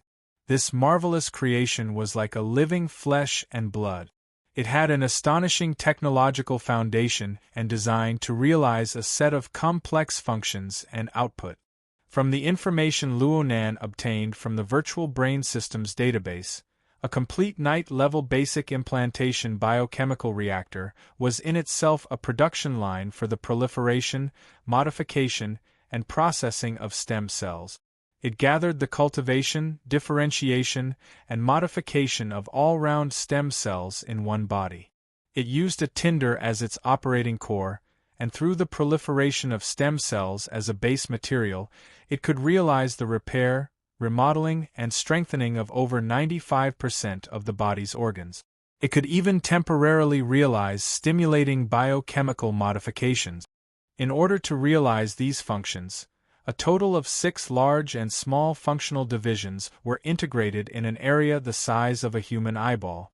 Their duties were clear, and they cooperated with each other to form a miniature, tight, and comprehensive stem cell processing plant.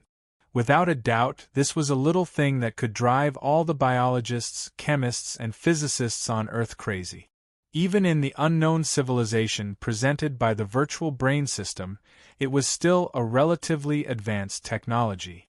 The problem was that in order to activate the small factory and realize the incessant fission and proliferation of full-function stem cells, an astronomical amount of energy was required. In an unknown civilization, the night-grade basic implantation biochemical reactor had to be equipped with a set of miniature energy cores. The technical difficulty of this energy core was no less than that of the furnace itself. It consumed special high-energy fuel to generate sufficient energy, and together with the energy output of the powerful host itself, it propelled the furnace to operate. And right now, Luonan was temporarily unable to provide this set of miniature energy cores. He was even more unable to find the corresponding high-energy fuel.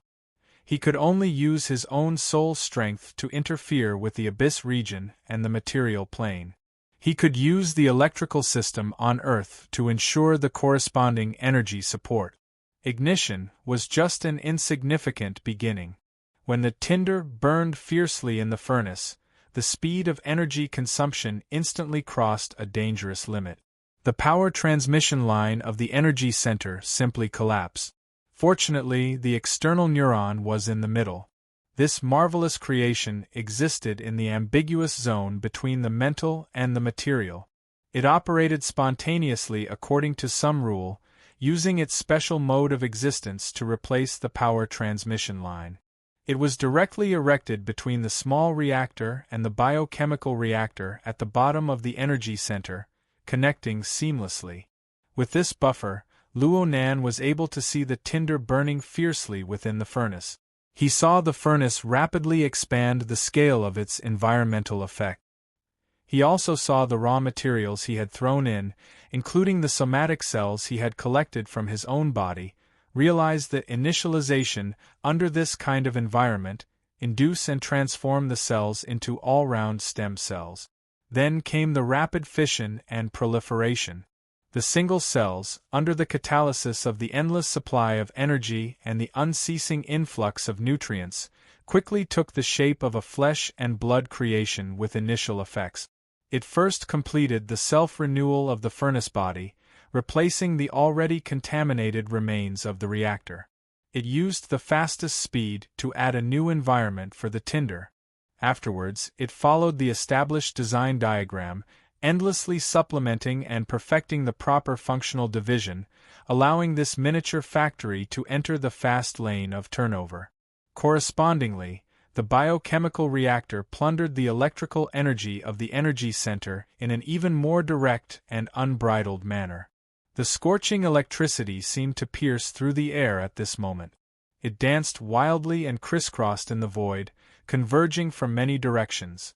Luonan, who was at the center of the convergence of electricity, seemed like he could turn into charcoal at any time. But in reality, these thrusting electricity passed through the superconducting circuits erected in the void, directly entering the embryonic form of the biochemical reactor's reconstruction. Luonan seemed to be in danger, but he was actually safe? Just from a technical perspective. In a certain sense, the biochemical reactor was a new organ that grew outside of Luonan's body. But the minute changes inside had long since exceeded the precision limit of Luonan's mental senses. It was impossible for the current Luonan to dig up the details behind the proliferation of the reactor's main body. He could only refer to the design diagram in the database to deduce the current progress. The progress was much faster than he had imagined, but the resulting impact and consequences were far beyond his expectations. He knew that there was a problem with the power supply of the energy center to the surrounding area. There was a huge problem. Unless Quantum Corporation was completely blind, there was no reason for them not to see it. But he couldn't help but rejoice that he chose the right place to settle down.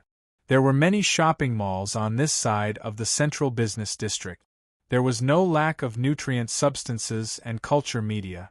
Don't look at them as ordinary toys. If one were to strictly follow the laws of mass and energy conversion, the difference in energy consumption would be an astronomical figure. Luonan swept up the goods in a frenzy after his successful robbery. Reality proved that his judgment was correct. The only mistake was that he consumed an entire night's supply in a short few minutes. Rue One, who was standing guard outside, walked in. She didn't say anything, but Luonan knew what she meant. Right now was indeed a critical moment. The airship of Quantum Corporation in the sky had already responded. They directly dropped down two deep blue squads, a total of 15 deep blue walkers. There were 3 B-rank powers among them. Even with Quantum Corporation's resources, this was probably the greatest force they could muster in the shortest amount of time. But Luo Nan's actions in the heart of Spring City caused several powerful people in the city to express their attention. There was an extraordinary among them, and he was of the mental side. The pressure he gave off was even greater. Even though it's still a bit lacking. Let's go. Luo Nan spat out a turbid breath and slowly took a step forward. And the biochemical reactor that was connected to the external neuron also felt some sort of pull. It moved closer to his position. When the distance between the two crossed a certain boundary, the mass of flesh and blood that was undergoing reconstruction suddenly expanded into a flesh membrane. It covered Luo Nan's head and face, and the crisscrossing electricity that filled the air gathered together. Luo Nan let out a muffled groan, and a layer of flesh, and fascia that seemed to have just grown rapidly spread out between the gaps of the exoskeleton armor that Luo Nan wore. The thickness of the membrane varied, and there were structures similar to blood vessels and nerves running through it. They were even exposed to the outside. They interweaved and blended together with the exoskeleton, drawing in dazzling electricity. The electricity flowed around Luo Nan's body, naturally forming a unique structure of surging and circulating electricity. It was said to be natural, but this structure was actually pieced together layer by layer in strict accordance with the relevant blueprints. Luo Nan received the stimulation of special information, and the key module that had always been hidden within the visor of his helmet, the divine binding hoop seized from Jin Tong, rose up from beneath Luo Nan's neck like a metal coil that streaked across an electric circuit. The opening of the hoop slightly expanded, drawing in the endlessly stretching fascia and blood vessels, and even the visible and invisible flames of electricity. The hoop streaked across Luo Nan's face to his forehead, and then it slightly contracted, just so happening to be stuck on Luo Nan's forehead. The newly formed fascia and blood vessels, along with the visible flames of electricity, stuck to Luo Nan's head. Only then did the visor of his helmet close. Psychological and physiological stimulation mixed together, forming a trembling feeling that could not be distinguished between hot and cold. It was instantly transmitted to every corner of Luo Nan's limbs and bones, reaching all the way to the ends of his body. It even extended to the void outside of his body, forming a faintly discernible path with the surging and raging flames of electricity in the surroundings. Luo Nan's will was guided inside without a doubt. Luo Nan was at a close distance, or perhaps it could be said that there was zero distance between him and the terrifying energy that was enough to turn him into ashes. Under such circumstances, no misdirection or deviation was permitted. If Luo Nan were to directly stir things up without any preparation, then even 10 or 100 Luo Nans would die. At this time, the true value of Luo Nan's 4 months of patience and preparation was reflected. He had already read and studied the spiritual light seed of Jin Tong.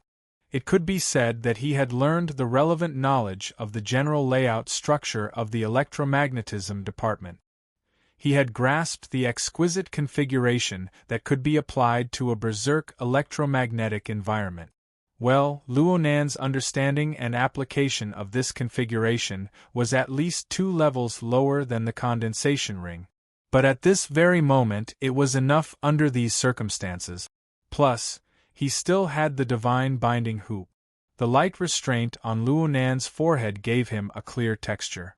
And the virtual brain's interface completely reflected Luo Nan's current body, the fission and proliferation of flesh and blood tissues, and the exoskeleton armor that had been designed and modified long ago. This was the initial construction of a body and soul structure that was suitable for controlling the berserk electromagnetic power. Chapter 704. Report the latest situation in the Abyss Zone. Storm Intensity Level 4. No source of interference found. I repeat, no source of interference found. The frontline commander of this operation, the captain of the forest team, Yuan Mu, confirmed the information with the airship again. The conclusion that entered his ears was like a fat worm covered in burrs that crawled into his brain from his ear canal. It made his facial nerves twitch with a dull pain. The face behind the metal visor probably had a toothache. Yuan Mu subconsciously clenched his teeth. Please convert the storm's influence to the standard unit of interference in the abyss zone. No source of interference found. Unable to convert. Just give me a rough range. No source of interference found. Don't you King understand human language? The sudden rise in anger probably frightened the observer on the other side. The other side was silent for a full 10 seconds. Seeing that the destination was right in front of them, the observer replied. If there is indeed a source of interference in the storm, the predicted value is between 5 dg and 15 dg. Not extreme value? Not extreme value. Duration? It has already exceeded 200 seconds. Yuan Mu listened quietly. On the other side, the captain of the Mars team, Spot of Light, sighed and cut to the chase. Crushing 601 and 1501 also kneeling. According to the Abyss Zone Effectiveness Verification Standard of the Inner World, in the absence of obvious interference, the power projected into the Abyss Zone reached or approached 1 standard unit, 1 dg, and maintained a relative stability for 60 seconds. Maintaining a relative stability for 15 seconds under the impact of a combat level, with a lower limit of no less than 0. 1 standard unit, one could be considered a first-rate psychic ability user and could firmly stand among the ranks of Rank B. Industry insiders simplified it to 2 code names, 601 and 1501. In fact, among Rank B psychics, there were only a dozen or so people who could instantly exceed the limit of power projected to 5 dg. And to maintain this interference force for more than 3 minutes, one could only consider it within the range of extraordinaries. As for increasing it by 3 times, just the thought of it made the fat worm in his ear canal writhe even more violently. It was no wonder that the observer on the airship didn't dare to make such a judgment. The chaotic situation without any source of interference was one thing, but the value that came out of the conversion was beyond reason, which was the most fatal. At this moment, the 2 deep blue teams that had descended rapidly from the flying ship had a total of 15 deep blue walkers. They had activated their low-altitude maglev thrusters and were gliding noiselessly between the forest of tall buildings.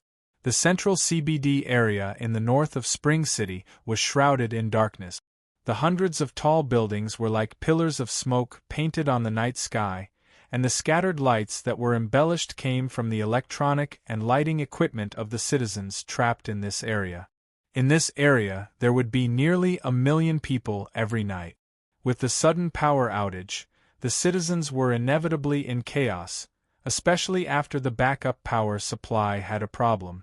In the face of the rare pitch-black night scene, the calls to the police were flying everywhere, causing the surrounding public security personnel to be overwhelmed. The restless heat spread in the darkness, but just like the chaos windstorm in the Abyss Zone, the center could not be seen at all, and the beginning and end could not be found. The current situation was too strange. The detection equipment of all parties could confirm that a serious accident suspected to have occurred in the energy center that supplied the daily electricity of the CBD area. The electricity produced and converted by the small reactor had leaked out in large quantities, so much so that many lines had been damaged. The energy current that had been forcibly seized did not run too far away, but instead converged in the energy center area, maintaining a high rate of consumption. According to normal logic, this should be someone or some people using the abundant energy in the energy center to drive some equipment.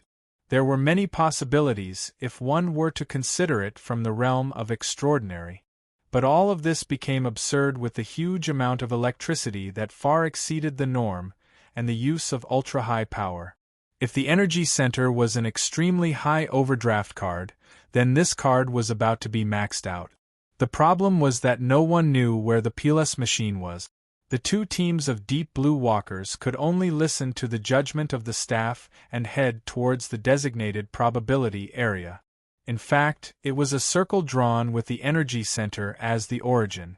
With such information support, in addition to the instant death of the B-rank spiritual type Lan Xiang and the clueless chaos windstorm in the Abyss Zone, it caused the battle-hardened Captain Yuanmu to adopt an extremely conservative attitude towards this mission.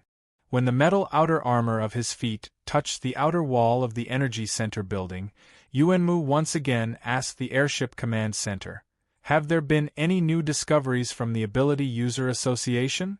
After a few seconds, the observer returned with an unsurprising answer, "No."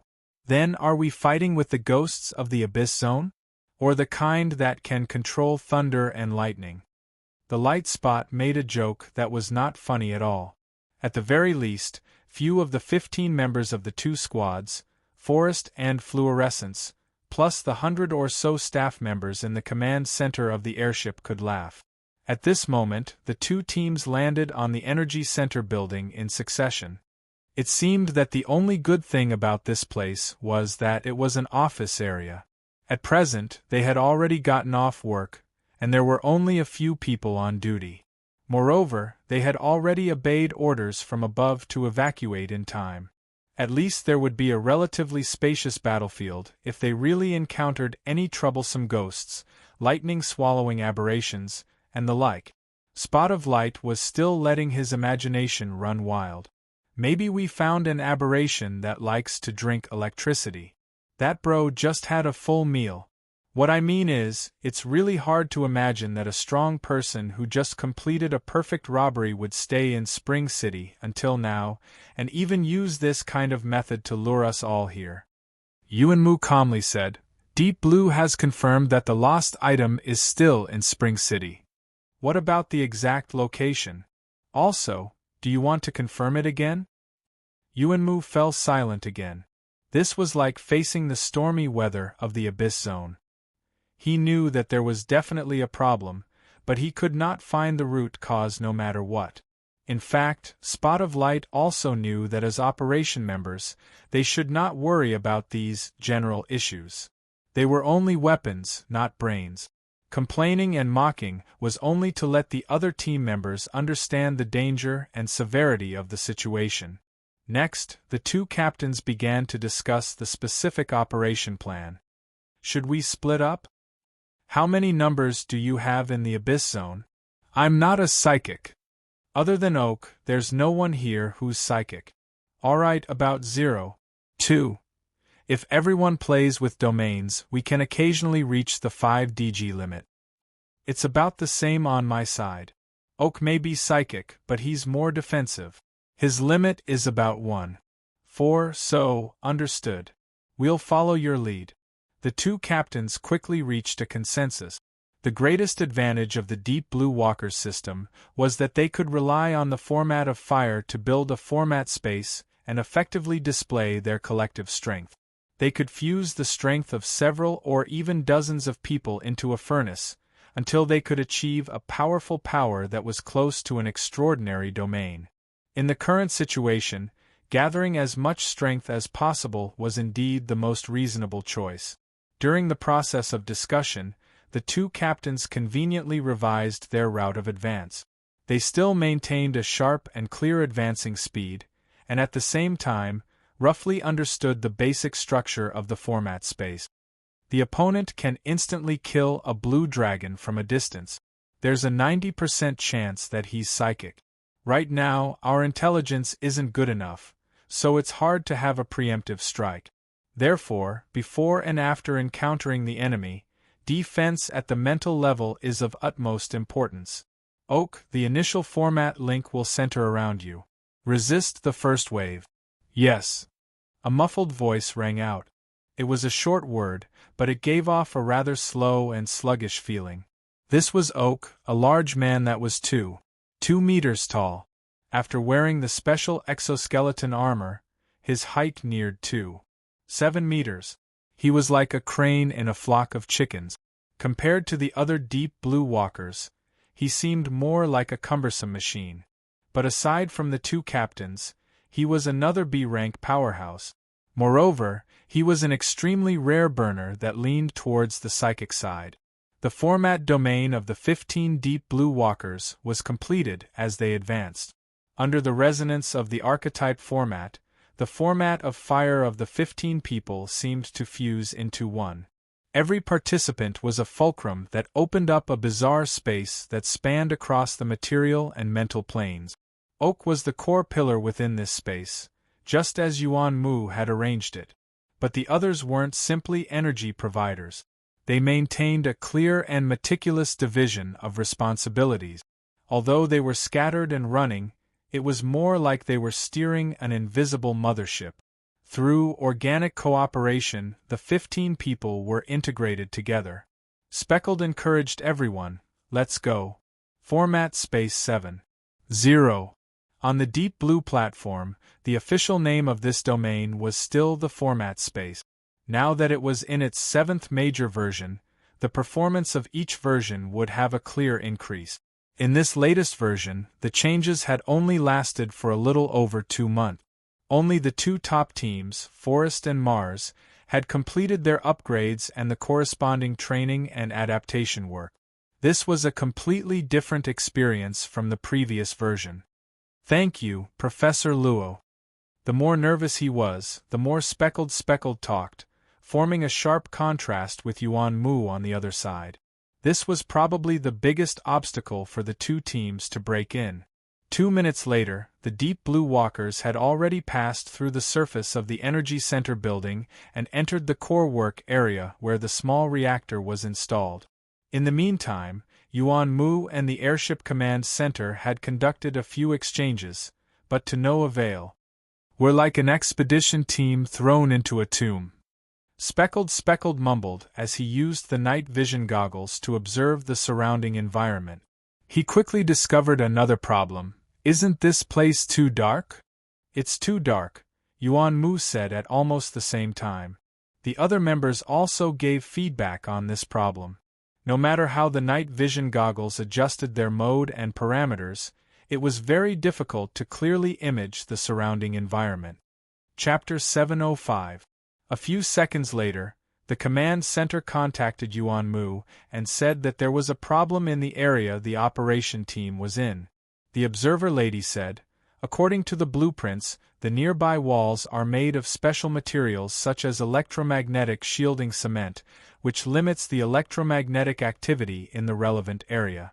If we go deeper, communication might be blocked, and EMP-type electromagnetic weapons will also be restricted." Yuan Mu and Spot of Light looked at each other. In the dimming light, they could barely see each other's cold metal visors. In such an environment, Yuan Mu subconsciously pressed on the communication module, trying to use external force to make the conversation smoother. "Listen, I've worked with conductive cement before. This thing is really useful, but it's not a material that completely absorbs. It should reflect and refract, do you understand?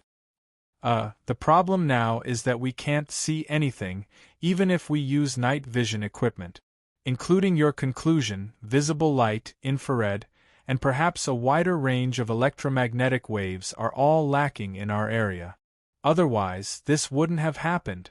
Under normal circumstances, the environment that humans lived in should be a pot of boiling soup where radio waves, microwaves, infrared, visible light, ultraviolet, X-rays, and gamma rays of different frequencies, wavelengths, and energy levels were intertwined and stirred. Some had more, some had less, and when they met with matter, they would pass through, refract, or be absorbed. Humans were bombarded by electromagnetic waves all the time, and had already adapted and actively used this environment as an important way of perceiving the world. And now, the situation that the Deep Blue team, Forest and Fluorescence were facing was that the closer they got to the reactor, the thinner the electromagnetic waves became, to the point that some layers had even formed a continuous void. This was not a natural phenomenon, nor was it a reasonable interference phenomenon. A monster that swallows electricity. Spot of Light was not in the mood for a long explanation, and only emphasized the key words before turning to the only person in the team who was psychic.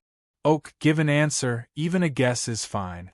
Oak had been trying to do a more detailed exploration of the surrounding environment, and the formatted space had given him a lot of support. At least, he could reach from the abyss to the electromagnetic environment on the material plane. This was a shocking breadth, but it was not easy to get a clear answer.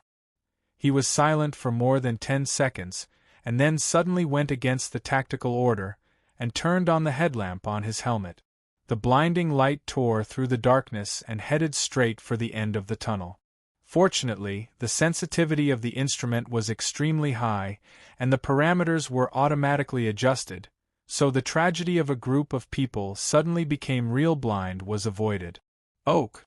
As soon as Yuan Mu's rebuke was heard, the sudden increase in the brightness of the outside world decreased at a visible rate. In the eyes of the members of the operation team, the darkness was like a virus that spread wantonly, killing every single photon in the air. It even swarmed to the light source on Oak's forehead, and after a few breaths, there was only a faint cold light coming from there, and it was quickly dimming. Under the dim light, everyone was silent. Oak then said, "Electromagnetic waves are matter and also energy. Energy and matter will not disappear into thin air." Rather than saying that it was an answer or a guess, it was more like a rule of the normal world. This rule was very strict. Even if it seemed to be on the verge of collapse under the impact of extraordinary powers, it could still limit the change of all things in the world. If the actual situation seemed to deviate from it, then the basic direction was clear. And Oak's experiment showed that the actual situation was much more violent and intense than previously imagined. The two captains looked at each other again, and simultaneously thought of a significant change on another level. Abyssal storm? Yuan Mu stated his basic guess, and Spot had the courage to show his imagination. That is to say, this is probably a reverse interference. The electricity that leaked out, including most of the electromagnetic waves in this area, was transferred to the abyssal area through a certain channel, forming that storm. The monster that swallowed electricity doesn't exist, or rather, its stomach is in the abyssal area. Yuan Mu frowned. Why? Do we need him to show us the relevant paper? Spot directly turned off the night vision goggles. It was meaningless to turn on the equipment in such an environment. He would rather believe in the well-tempered format of fire and the formatted space built on that foundation. Yuan Mu soon realized that it was pointless to get to the bottom of it. The spreading darkness was just a byproduct, a hole formed by stripping the ubiquitous electromagnetic waves from the side of the body. The truly terrifying enemy was still in the depths of the darkness. So, he quickly ordered, switch to pure sensory mode. Oak, activate sensory sharing. Fortress detection module will be activated in 10 seconds. After giving the order, Yuan Mu thought of Oak's previous extreme behavior, which was obviously different from usual. He also knew that as a psychic, Oak was under more pressure than the others. After hesitating for a moment, he asked in private, "Can you hold on?" Oak did not directly respond, but simply carried out the order. Soon, the eyes of the team members lit up again, and the sensory results were reconstructed according to the information integration mode they were used to, temporarily freeing them from the predicament of being blind. But with the corresponding increase in consumption, their resistance to psychic attacks would also decrease. There was a high chance that when facing a psychic enemy, they would have to cut themselves. That was a compromise to reality. No commander would be willing to make such a decision. Yuan Mu could only try to calm himself down and re-examine the situation in the formatted space. At that moment, one of the team members finally couldn't take it anymore and spoke in the tactical channel. "If we're also a source of radiation, does that mean we're being absorbed too?" The silence persisted for about 5 seconds. Spot chuckled. "Perhaps. Right now, we've already entered a certain gentleman's domain. A person who can control light. How should I express this? Electromagnetic domain? Lightrider?" The exoskeleton armor's communication module issued a warning as soon as he finished speaking. indicating that communication with the outside world had been seriously affected. In the next second, the two teams' communication with the airship's command center was cut off. Yuan Mu was just about to try to rouse the team's morale when he heard Oak's muffled groan. Then came a pure and direct attack from the psychic plane. The erected sensory network immediately collapsed. 15 deep blue walkers were suddenly thrown onto the isolated island. What greeted them was a wave of stifling darkness. Chapter 706. The situation had taken a turn for the worse. Even an experienced first-line commander like Yuan Mu couldn't make an accurate and comprehensive judgment of the current situation in a short second. Therefore, he could only choose to apply the established paradigm, Barker's defense. The so-called Barker's defense was the basic paradigm of defending and counterattacking in response to the simultaneous arrival of mental attacks and electromagnetic interference. After giving the order, Yuan Mu fully ignited his own format of fire. He replaced the reckless Oak, who had been attacked head-on, and became the perceptual core of the entire formatted space. Formatted Space version 7.0. The format of fire of the 15 deep blue walkers and their corresponding energies formed a special space similar to a flying ship. Everyone had a specific position that could be adjusted at any time to form a joint force and construct a powerful offensive and defensive module. This kind of combination was actually beyond one's intuition. Even if everyone was well trained, they would only be able to truly master it in the last 2 or 3 weeks. As the captain, Yuan Mu's degree of mastery over this form was a cut above everyone else's. Right now he was like a captain piloting a flying ship through a fierce and surging storm, doing his best to maintain the ship's balance. This was hard work, but Yuan Mu's mind was roused. His judgment wasn't wrong. Yuan Mu guided and operated the format of fire to capture a substantial attack in the boundless darkness. This also caused the structure of the formatted space to automatically adjust and contract, forming an even more stable defense. It maintained a state of harmony under the attack and waited for an opportunity to act. At the same time, Yuan Mu also felt that the black tide that was pouncing towards him actually didn't have a clear distinction between the mental and the material plane. It was very difficult to categorize it. It was indeed like a storm in the night. No one could tell whether the droplets that struck their bodies were ordinary water droplets or highly corrosive acid before they received further damage. The space constructed by the format of fire was currently resisting the pure force of the attack. As for the deeper ones, brilliant electric fire suddenly exploded in the darkness.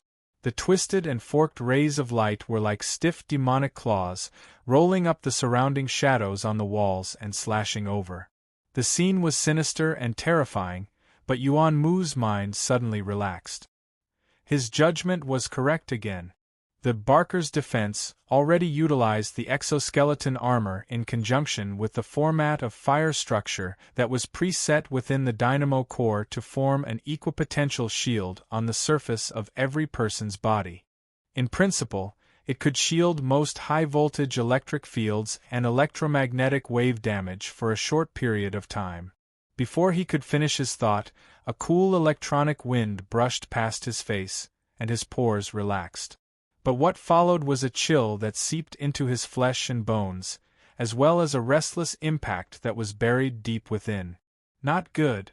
The double barrier of the format of fire and the exoskeleton armor was like a layer of useless thin paper. Like a high-voltage electric current piercing into his body, Yuan Mu's body and consciousness instantly went stiff. His muscles twitched violently instinctively, even cracking some of his joints and bones. Pain and numbness intertwined. He lost control of his body and fell to the ground. The dull sound of metal colliding with the ground came from all around. It was continuous, and there seemed to be a few curses from the spots of light in the middle. Those were his subordinate. There was no doubt that the 14 deep blue walkers had suffered the same attack and met the same fate. The deep blue walker squad, which represented the two peak configurations of the Forest and Mars, had been annihilated.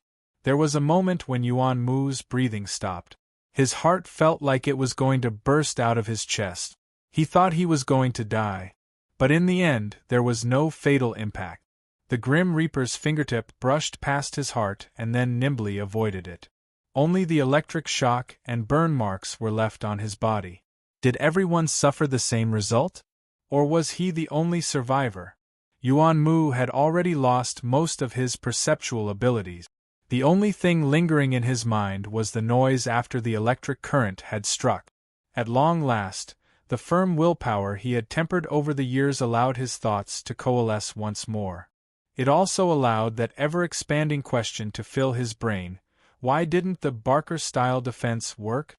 Perhaps Yuan Mu had carried out too many useless thoughts, which didn't help him solve the problem.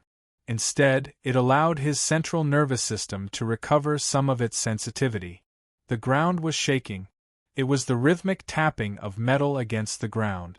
It seemed to be the sound of someone's footsteps. That person. Yuan Mu's fingertip twitched.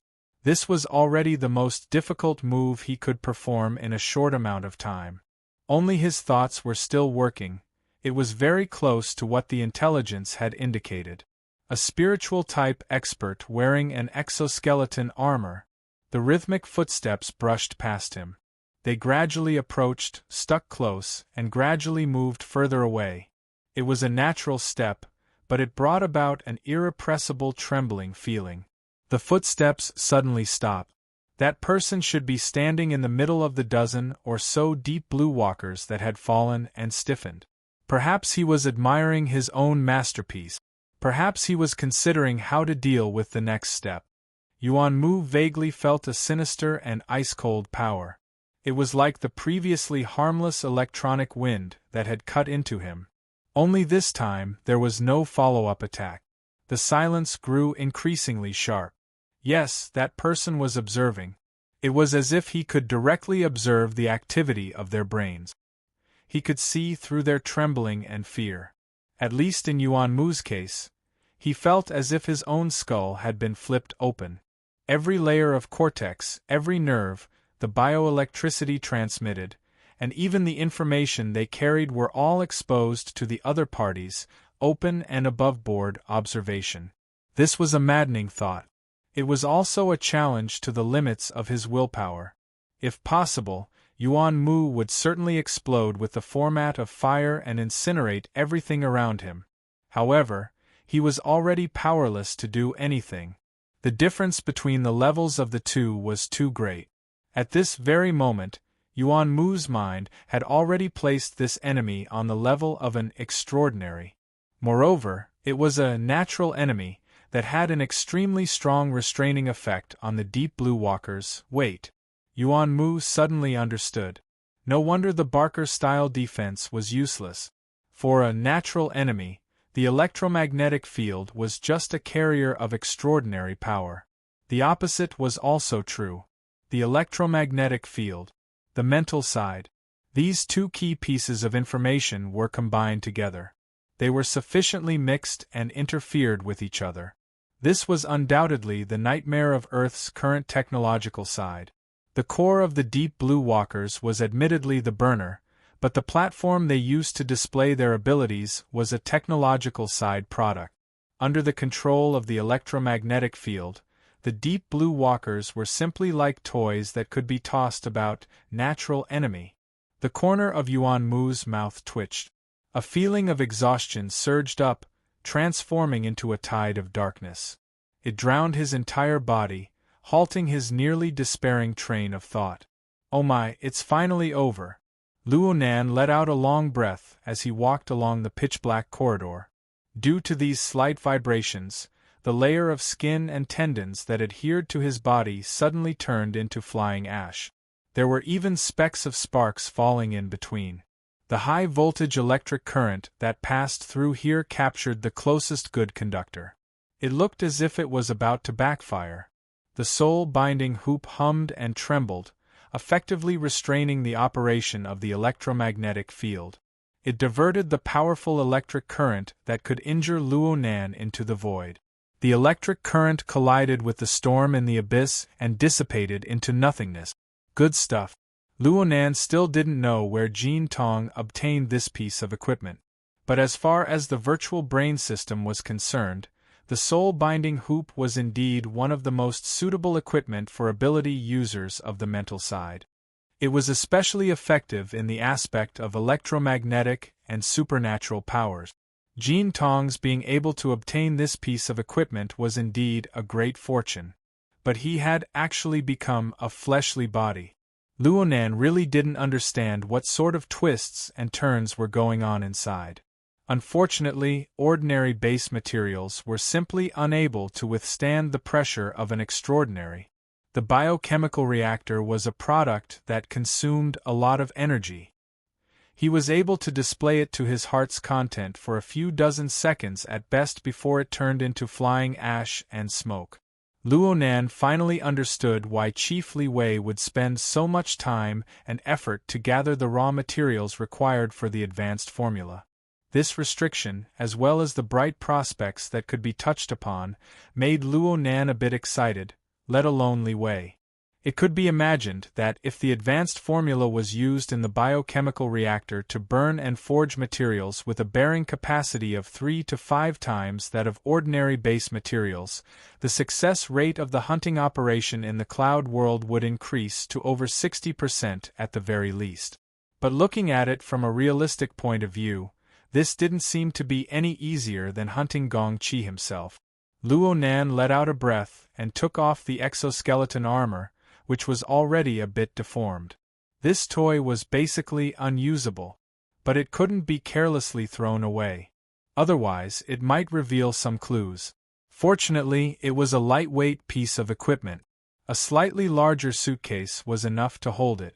After a bit of packing, Luonan called out, "Rui-1." The little girl appeared noiselessly beside him. She pressed down on the suitcase, then she disappeared.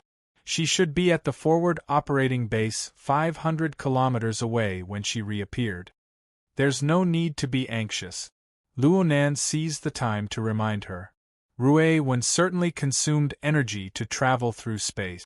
Though she had never complained of being tired, it was hard for others to guess where her limits were.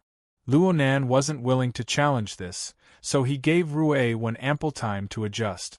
Luonan took advantage of the current electromagnetic interference that was still present. All the sensing equipment was limited and he slowly walked out of the energy center building. He seamlessly joined the stream of people cursing and fumbling within the pitch-black night. It wasn't easy for him to complete the experiment, but all the materials were gray. All he heard was a sound. Fortunately, he wasn't completely without harvest. At the very least, he understood that it wasn't easy to control the electromagnetic configuration. He was still far from being able to do as he pleased. He could only follow the few simple paradigms presented by the virtual brain system. He imitated them and tried to combine them. He still needed a lot of practice if he really wanted to use it in actual combat against an extraordinary like Gong Qi. The problem was that the base materials had become consumables. This was something that burned money. Oh, it wasn't like there was no way to solve this problem. Chapter 707. Luonan walked briskly on the main street. He was surrounded by a bustling stream of people.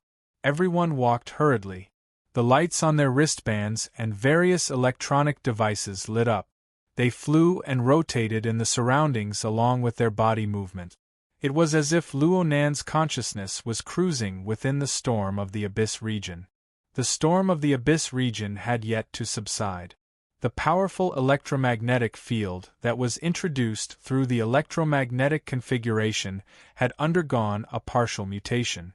It mixed together with the never-ending turbulence of the Abyss region to form an extremely effective reverse interference. It interweaved with the effects of the storm of the Abyss region on the material plane. Together, they formed the source of the blackout in the CBD region. Luonan did not solidify his configuration in the Abyss region. It wasn't that he couldn't, it was that he didn't need to. He was different from the vast majority of ability users. He was affected by the Wraith sign. He came and went freely within the storm and turbulence of the Abyss region. Even if he broke away from absolute observation mode, the secret text of I reflected in the abyss region would only become more powerful with the vast ocean-like accumulation of soul strength. Luonan was able to freely switch between absolute observation and normal mode. This experience not only gave Luonan secrecy and convenience, but it also gave him a free and calm control. Therefore, he was able to transcend the abyss region and set off a large-scale storm. The most technical aspect was that he was able to choose the parts that affected the abyss region. He could freely switch between them or connect them in series or in parallel. For example, at this moment, the mysterious character I was reflected in the abyss region under the support of the Wraith sign. It was completely empty, like a pedestrian that overlapped with the surrounding dark scenery. However, there were two sources of light on its body. One was the condensation ring configuration, and the other was the electromagnetic configuration. The condensation ring was the carrier for the expansion of perception, and the other formed an enormous source of interference. The two operated in parallel, forming a domain that could make one vomit blood. The condensation ring configuration, which had been tempered 1,000 times, was relatively introverted and stable. The electromagnetic configuration, which had just been condensed, was much more lively. It flew and revolved around the secret text of I. It shone with resplendent light. Every time it converged, there would be a slight change. It adapted to the environment of the abyss region and resonated with the material plane. It seemed omnipotent to control the omnipresent electromagnetic field. Luonan did not think of himself as Zeus.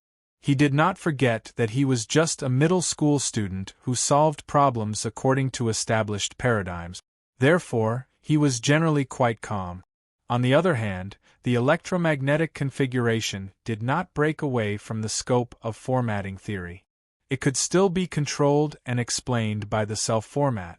This was something he was very pleased about. Speaking of which, during this period of time, he was able to break away from the fixed pattern, and it felt even better. It was just like riding a motorcycle in the wilderness during the day.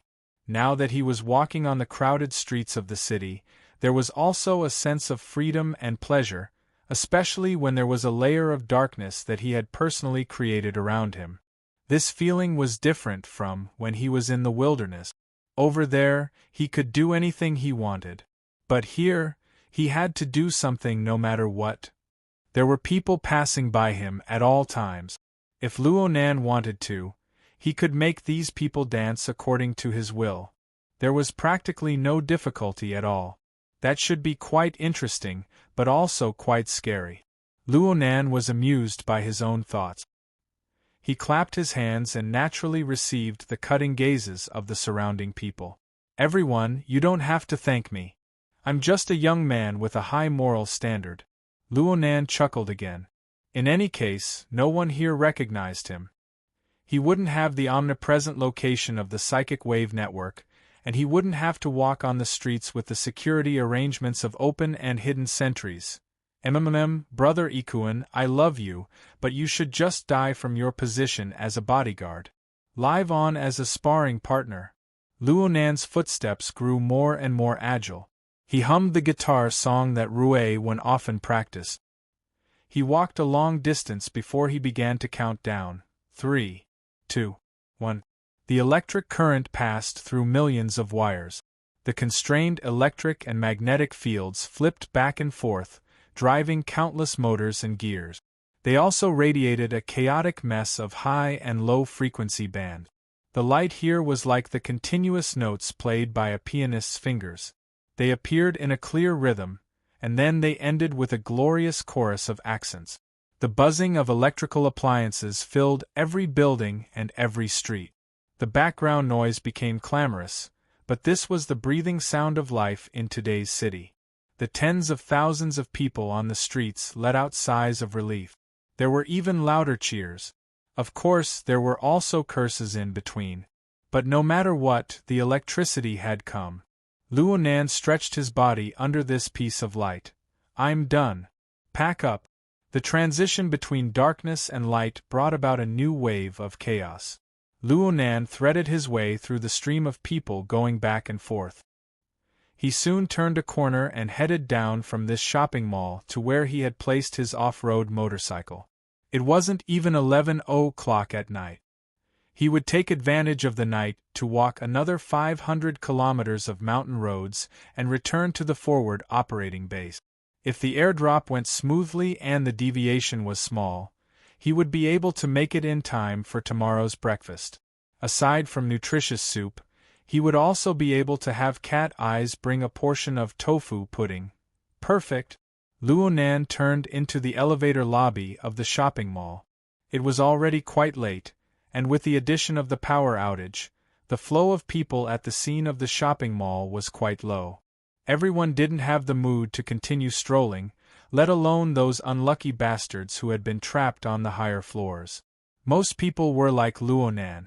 They took the elevator to the parking lot and prepared to leave. Therefore, the 10 elevators in the elevator lobby were unexpectedly full for several waves in a row. He shook his head and simply left the elevator lobby. He prepared to take the fire escape route. There were many other people who had the same idea. It was bustling with activity. Luonan mixed into the stream of people and walked forward at a pace that was neither fast nor slow. But there was still a distance between him and the fire escape door when his eyelids blinked. Oh my, the efficiency is off the charts. On Luonan's sensor network, police cars were closing in on the vicinity of the off-road motorcycle. That was a key marker. The special police force members didn't wait for the motorcycle to come to a complete stop before jumping off one by one to protect the technicians. They used the mentality of removing mines and explosives to surround the novice motorcycle that had only traveled 500 kilometers. Oh, that's not right. It was more like some sort of boss going on patrol. Should he snatch it back? Forget it. He didn't have any enmity with the Spring City government or the military. He had already gone a bit overboard today, so he shouldn't push their nerves any further. Luonan's thoughts changed and he basically said goodbye to this off-road vehicle that he had just obtained not too long ago. What awaited it was perhaps to be dismembered into 8 pieces by the analysis center and be thoroughly investigated for any and all clues. Actually, it was quite easy to drive. Luonan gave a sigh of grief for his own mount. He deviated from the route and walked straight out of the shopping mall. There was a slight change in his plans. Right now he needed to find an off-road vehicle. Otherwise, he wouldn't have the ability to jump across the air. He would most likely break his legs if he really wanted to traverse a 500-kilometer mountain road. No matter what he wanted, he needed to have money. Luonan opened the virtual interface of his wristband and looked at the reserves in his personal treasury. One of the benefits of being an ability user, especially a relatively high-level ability user, was that it was unlikely that he would be short on money. Especially during these 4 months, Luonan had opened up a few theory classes in a very unfriendly manner. Let's not talk about the reception of the classes themselves. Quite a sizable amount of credits and honor points entered his account every time. Credits were used in the secular world, while honor points were used in the inner world. No matter which side he was in, he was quite a wealthy landlord. Relative to his age. Yep, he could search for the nearest off-road vehicle specialty store. Cragburst was fully deserving of his authority in this field. Luonan possessed basic common sense under his influence. It wasn't difficult to choose a suitable consumable for the time being. Luonan prepared to search on the internet. Of course, he absolutely couldn't use his wristband. Otherwise, the SCA would laugh until they cried. Hiss, hold on. Luonan suddenly thought of an extremely critical problem. Speaking of which, how am I going to pay? It must be known that this was a society of information, a society of the Internet of Things, and a society of authority. Legal residents only had one ID. All of their personal actions, network traces, and terminal consumption were all expended from this ID account. Even if the government blew the skies and placed privacy in the most important position, Luo Nan knew very well that practically everyone was transparent when faced with the government's machinery and capital power. As long as the SCA willed it, a person's time, place, store, method of consumption, amount of consumption. These basic information were simply like thick ink marks scribbled on a piece of white paper. They were clear, accurate, and completely exposed. Just like how he couldn't connect to the internet in broad daylight, he couldn't spend money in broad daylight either. The situation was even more serious. He could use the external neuron to create a shortcut when it came to connecting to the internet. But if he used the external neuron for things like transactions where both parties were willing to do it, was this a robbery? Of course, the authority network of the secular world couldn't cover everything. Back then, Luo Nan was able to find a channel like the Secret Star Forum to sell prohibited chemical compounds. For ability users, there were far too many channels for transactions. It was said that every secret organization and religion had their own internal transaction network. Xia City had an even higher-level psychic wave network. Of course, the most common was the intranet of the Ability User Society, known as the Wilderness Explorers Society. That place was a completely lawless place. The SCA didn't have any authority to speak of. Luo Nan had done quite a few transactions on the society's intranet. The convenience of the intranet was not much worse than that of the secular world. However, even if it was the society's intranet, the nature of the information, the IoT, and the authority society didn't change. The major powers who controlled the resources of the network could strip away all sorts of privacy protections at any time to peek at the most core secret. Luo Nan, a hot topic who should have been studying in Xia City, doing experiments and doing research, didn't use any means of transportation. He didn't have any travel information, but he appeared 2,000 kilometers away on the streets of Spring City in the span of a few hours. He even bought an off-road motorcycle through the society's intranet. If he really did it, the various intelligence organizations of the inner world would no longer need to worry about their bonuses for the month. Chapter 708. I'm so stupid. I'm so stupid. I'm so stupid. The female's sharp voice played back and forth. This special ringtone made everyone in the bar raise their eyebrows. A nightclub man had been staring at his target for a long time. He was just about to make a move when his outstretched hand froze in midair. At this time, the half-drunk woman lying on the bar raised her eyelids and raised her hand. Her wristband sensed the gesture and automatically connected. Hello? Oh, secretary, he. A voice that was extremely similar to a ringtone rang out. Because she was sleepy, the voice was a bit hoarse. It's private time right now. I've turned off the internet. Where is he? How would I know? In any case, he's not in my bed. Rue 1? That little girl loves to play hide and seek the most. You count to 10 and then call out. Maybe she'll jump out. TSK. You're really annoying. Cat Eyes struggled to sit up from the bar and shook her head. She shook her head to get rid of the wine in front of her eyes. She grabbed the half-empty glass of wine next to her and splashed it on the face of the scheming nightclub man. Amidst a mix of panicked cries and excited screams, she supported herself on the bar and stood up. She clearly had the appearance of a drunken cat that could fall to the ground at any time, but she slapped the nightclub man, who wanted to get back at her, to the ground. Then she swayed her steps and walked out amidst gazes of astonishment, admiration, yearning, and greed. The call was already disconnected. Cat Eyes was annoyed. Why did they come to find me when they couldn't find him? Could it be that the abnormal relationship between the two of them was completely exposed? That secretary if she really wanted that Luo guy, then she should learn from her and develop an abnormal relationship. Cat Eyes had similar thoughts. She was more active when she drank. Outside the bar, she felt the cool breeze of late spring. Cat Eyes was more or less completely awake. He Yueng still had some bureaucratic ability to be muddle-headed. She would often turn a blind eye to Luo Nan's behavior that went beyond common sense. It could be considered indulgence, but it could also be considered respect. But once she really did go by the book, then it proved that Luonan had stirred up trouble. At the very least, he was highly suspicious. It had only been a few days of peace. Cat Eyes let out a long sigh of relief. Just as she was about to communicate with her boss through the sealed system network, the other side sent back a message wave ahead of her. Speak of the devil. Emergency. Luonan's consciousness really did appear to be quite urgent. He even asked a question that Cat Eyes found to be quite high level, but it was also an extremely suspicious question. Aside from the intranet of the inner world, are there any other convenient and secretive transaction models? I'm talking about global networking, the kind that's very common. Where are you? Cat Eye's words hit the nail on the head.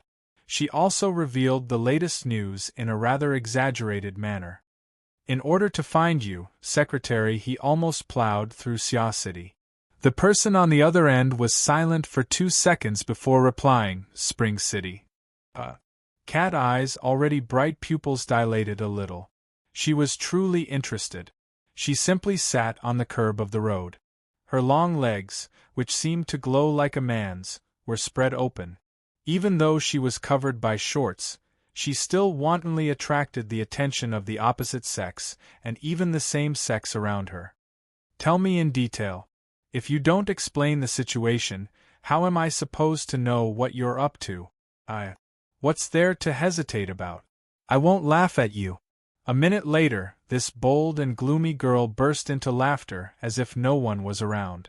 She nearly fell backwards. Her sharp laughter painted the scene she had created with her own hands. It painted an even brighter color. It scared away a few people, but it attracted even more people.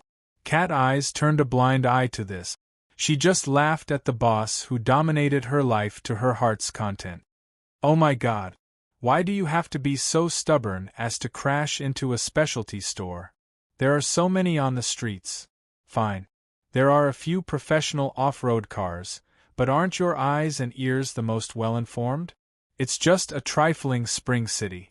You've gone through the Civ-style Earth wheel twice.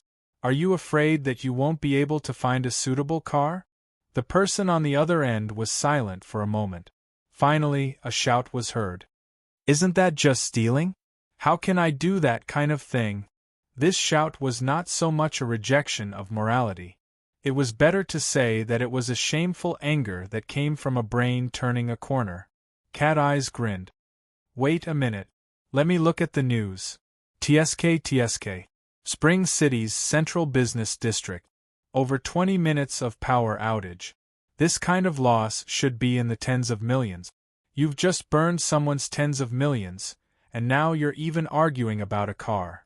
Boss, your way of thinking is truly rare in the world. I'm impressed. How can accident and intentional compare? The voice on the other end gradually weakened. It was obvious that he couldn't find a more convincing reason. At this time, Cat Eyes took a step back. Fine. After all, this is an atypical situation. But are you sure you don't want to use a quick and convenient method? Of course. The bitter taste of reaping the fruits of one's own actions seemed to seep in from 2,000 kilometers away. Cat Eyes laughed in satisfaction at this, but she didn't want to go too far. In the end, a lawful boy was better than a chaotic boss. She thought about how a certain person had a bag full of money but couldn't spend it. His methods were wrapped in a cocoon of his own making. He was all alone 2,000 kilometers away. It was quite pitiful. So, she generously offered a solution. Isn't it easy to spend the money? I'll send you an app. You install it on your wristband. I don't need to say more about the security measures. You can't do anything else, but you can still use it temporarily. The other side also felt relieved. He thanked her over and over, completely lacking the demeanor of a boss. Unfortunately, there were strict and even harsh restrictions on the authority of the closed system. Such an intense contrast made it hard for the dark clouds in the bottom of Cat Eyes' heart to be blown open, scattering the radiance of delight. The wristband rang again. I'm so stupid. I'm so stupid. I'm so stupid. The corner of Cat Eye's mouth twitched. In the end, she still accepted the call with a slight arc, seeing how the other side called out, "Sister Cat Eyes," several times. "I'll give you a cover." While Cat Eyes was weaving her web of lies, Luonan had just finished downloading the app through the link provided by Cat Eyes in Xia City 2,000 kilometers away. Cat Eyes reminded him that he needed to take proper security measures. Luonan was even more ruthless. He directly downloaded the app onto his external neuron, the virtual brain system. Let's see what can trick him this time. The name of the app was very straightforward. It was called Transaction. The first interface that opened after installation was a three-dimensional map of the world. Hundreds and thousands of dots of light were scattered across the map like scattered stars. They were distributed in various locations around the world. Looking carefully, Luonan discovered that these dots of light were not only located in the world's 88 large metropolitan areas, but they were also scattered throughout the vast non-urban areas. Cat Eyes didn't explain too much to him, but the novice guide built into the app was quite humane. Luonan soon realized that each of these thousands of dots of light was a hidden transaction location. The foundation of their existence was the vagabond tribes that were inharmonious with the modern metropolis civilization. They were located in every corner of the world. That's right. These transaction locations were established by vagabonds of the wilderness. They followed the migration of the vagabond tribes and moved without end.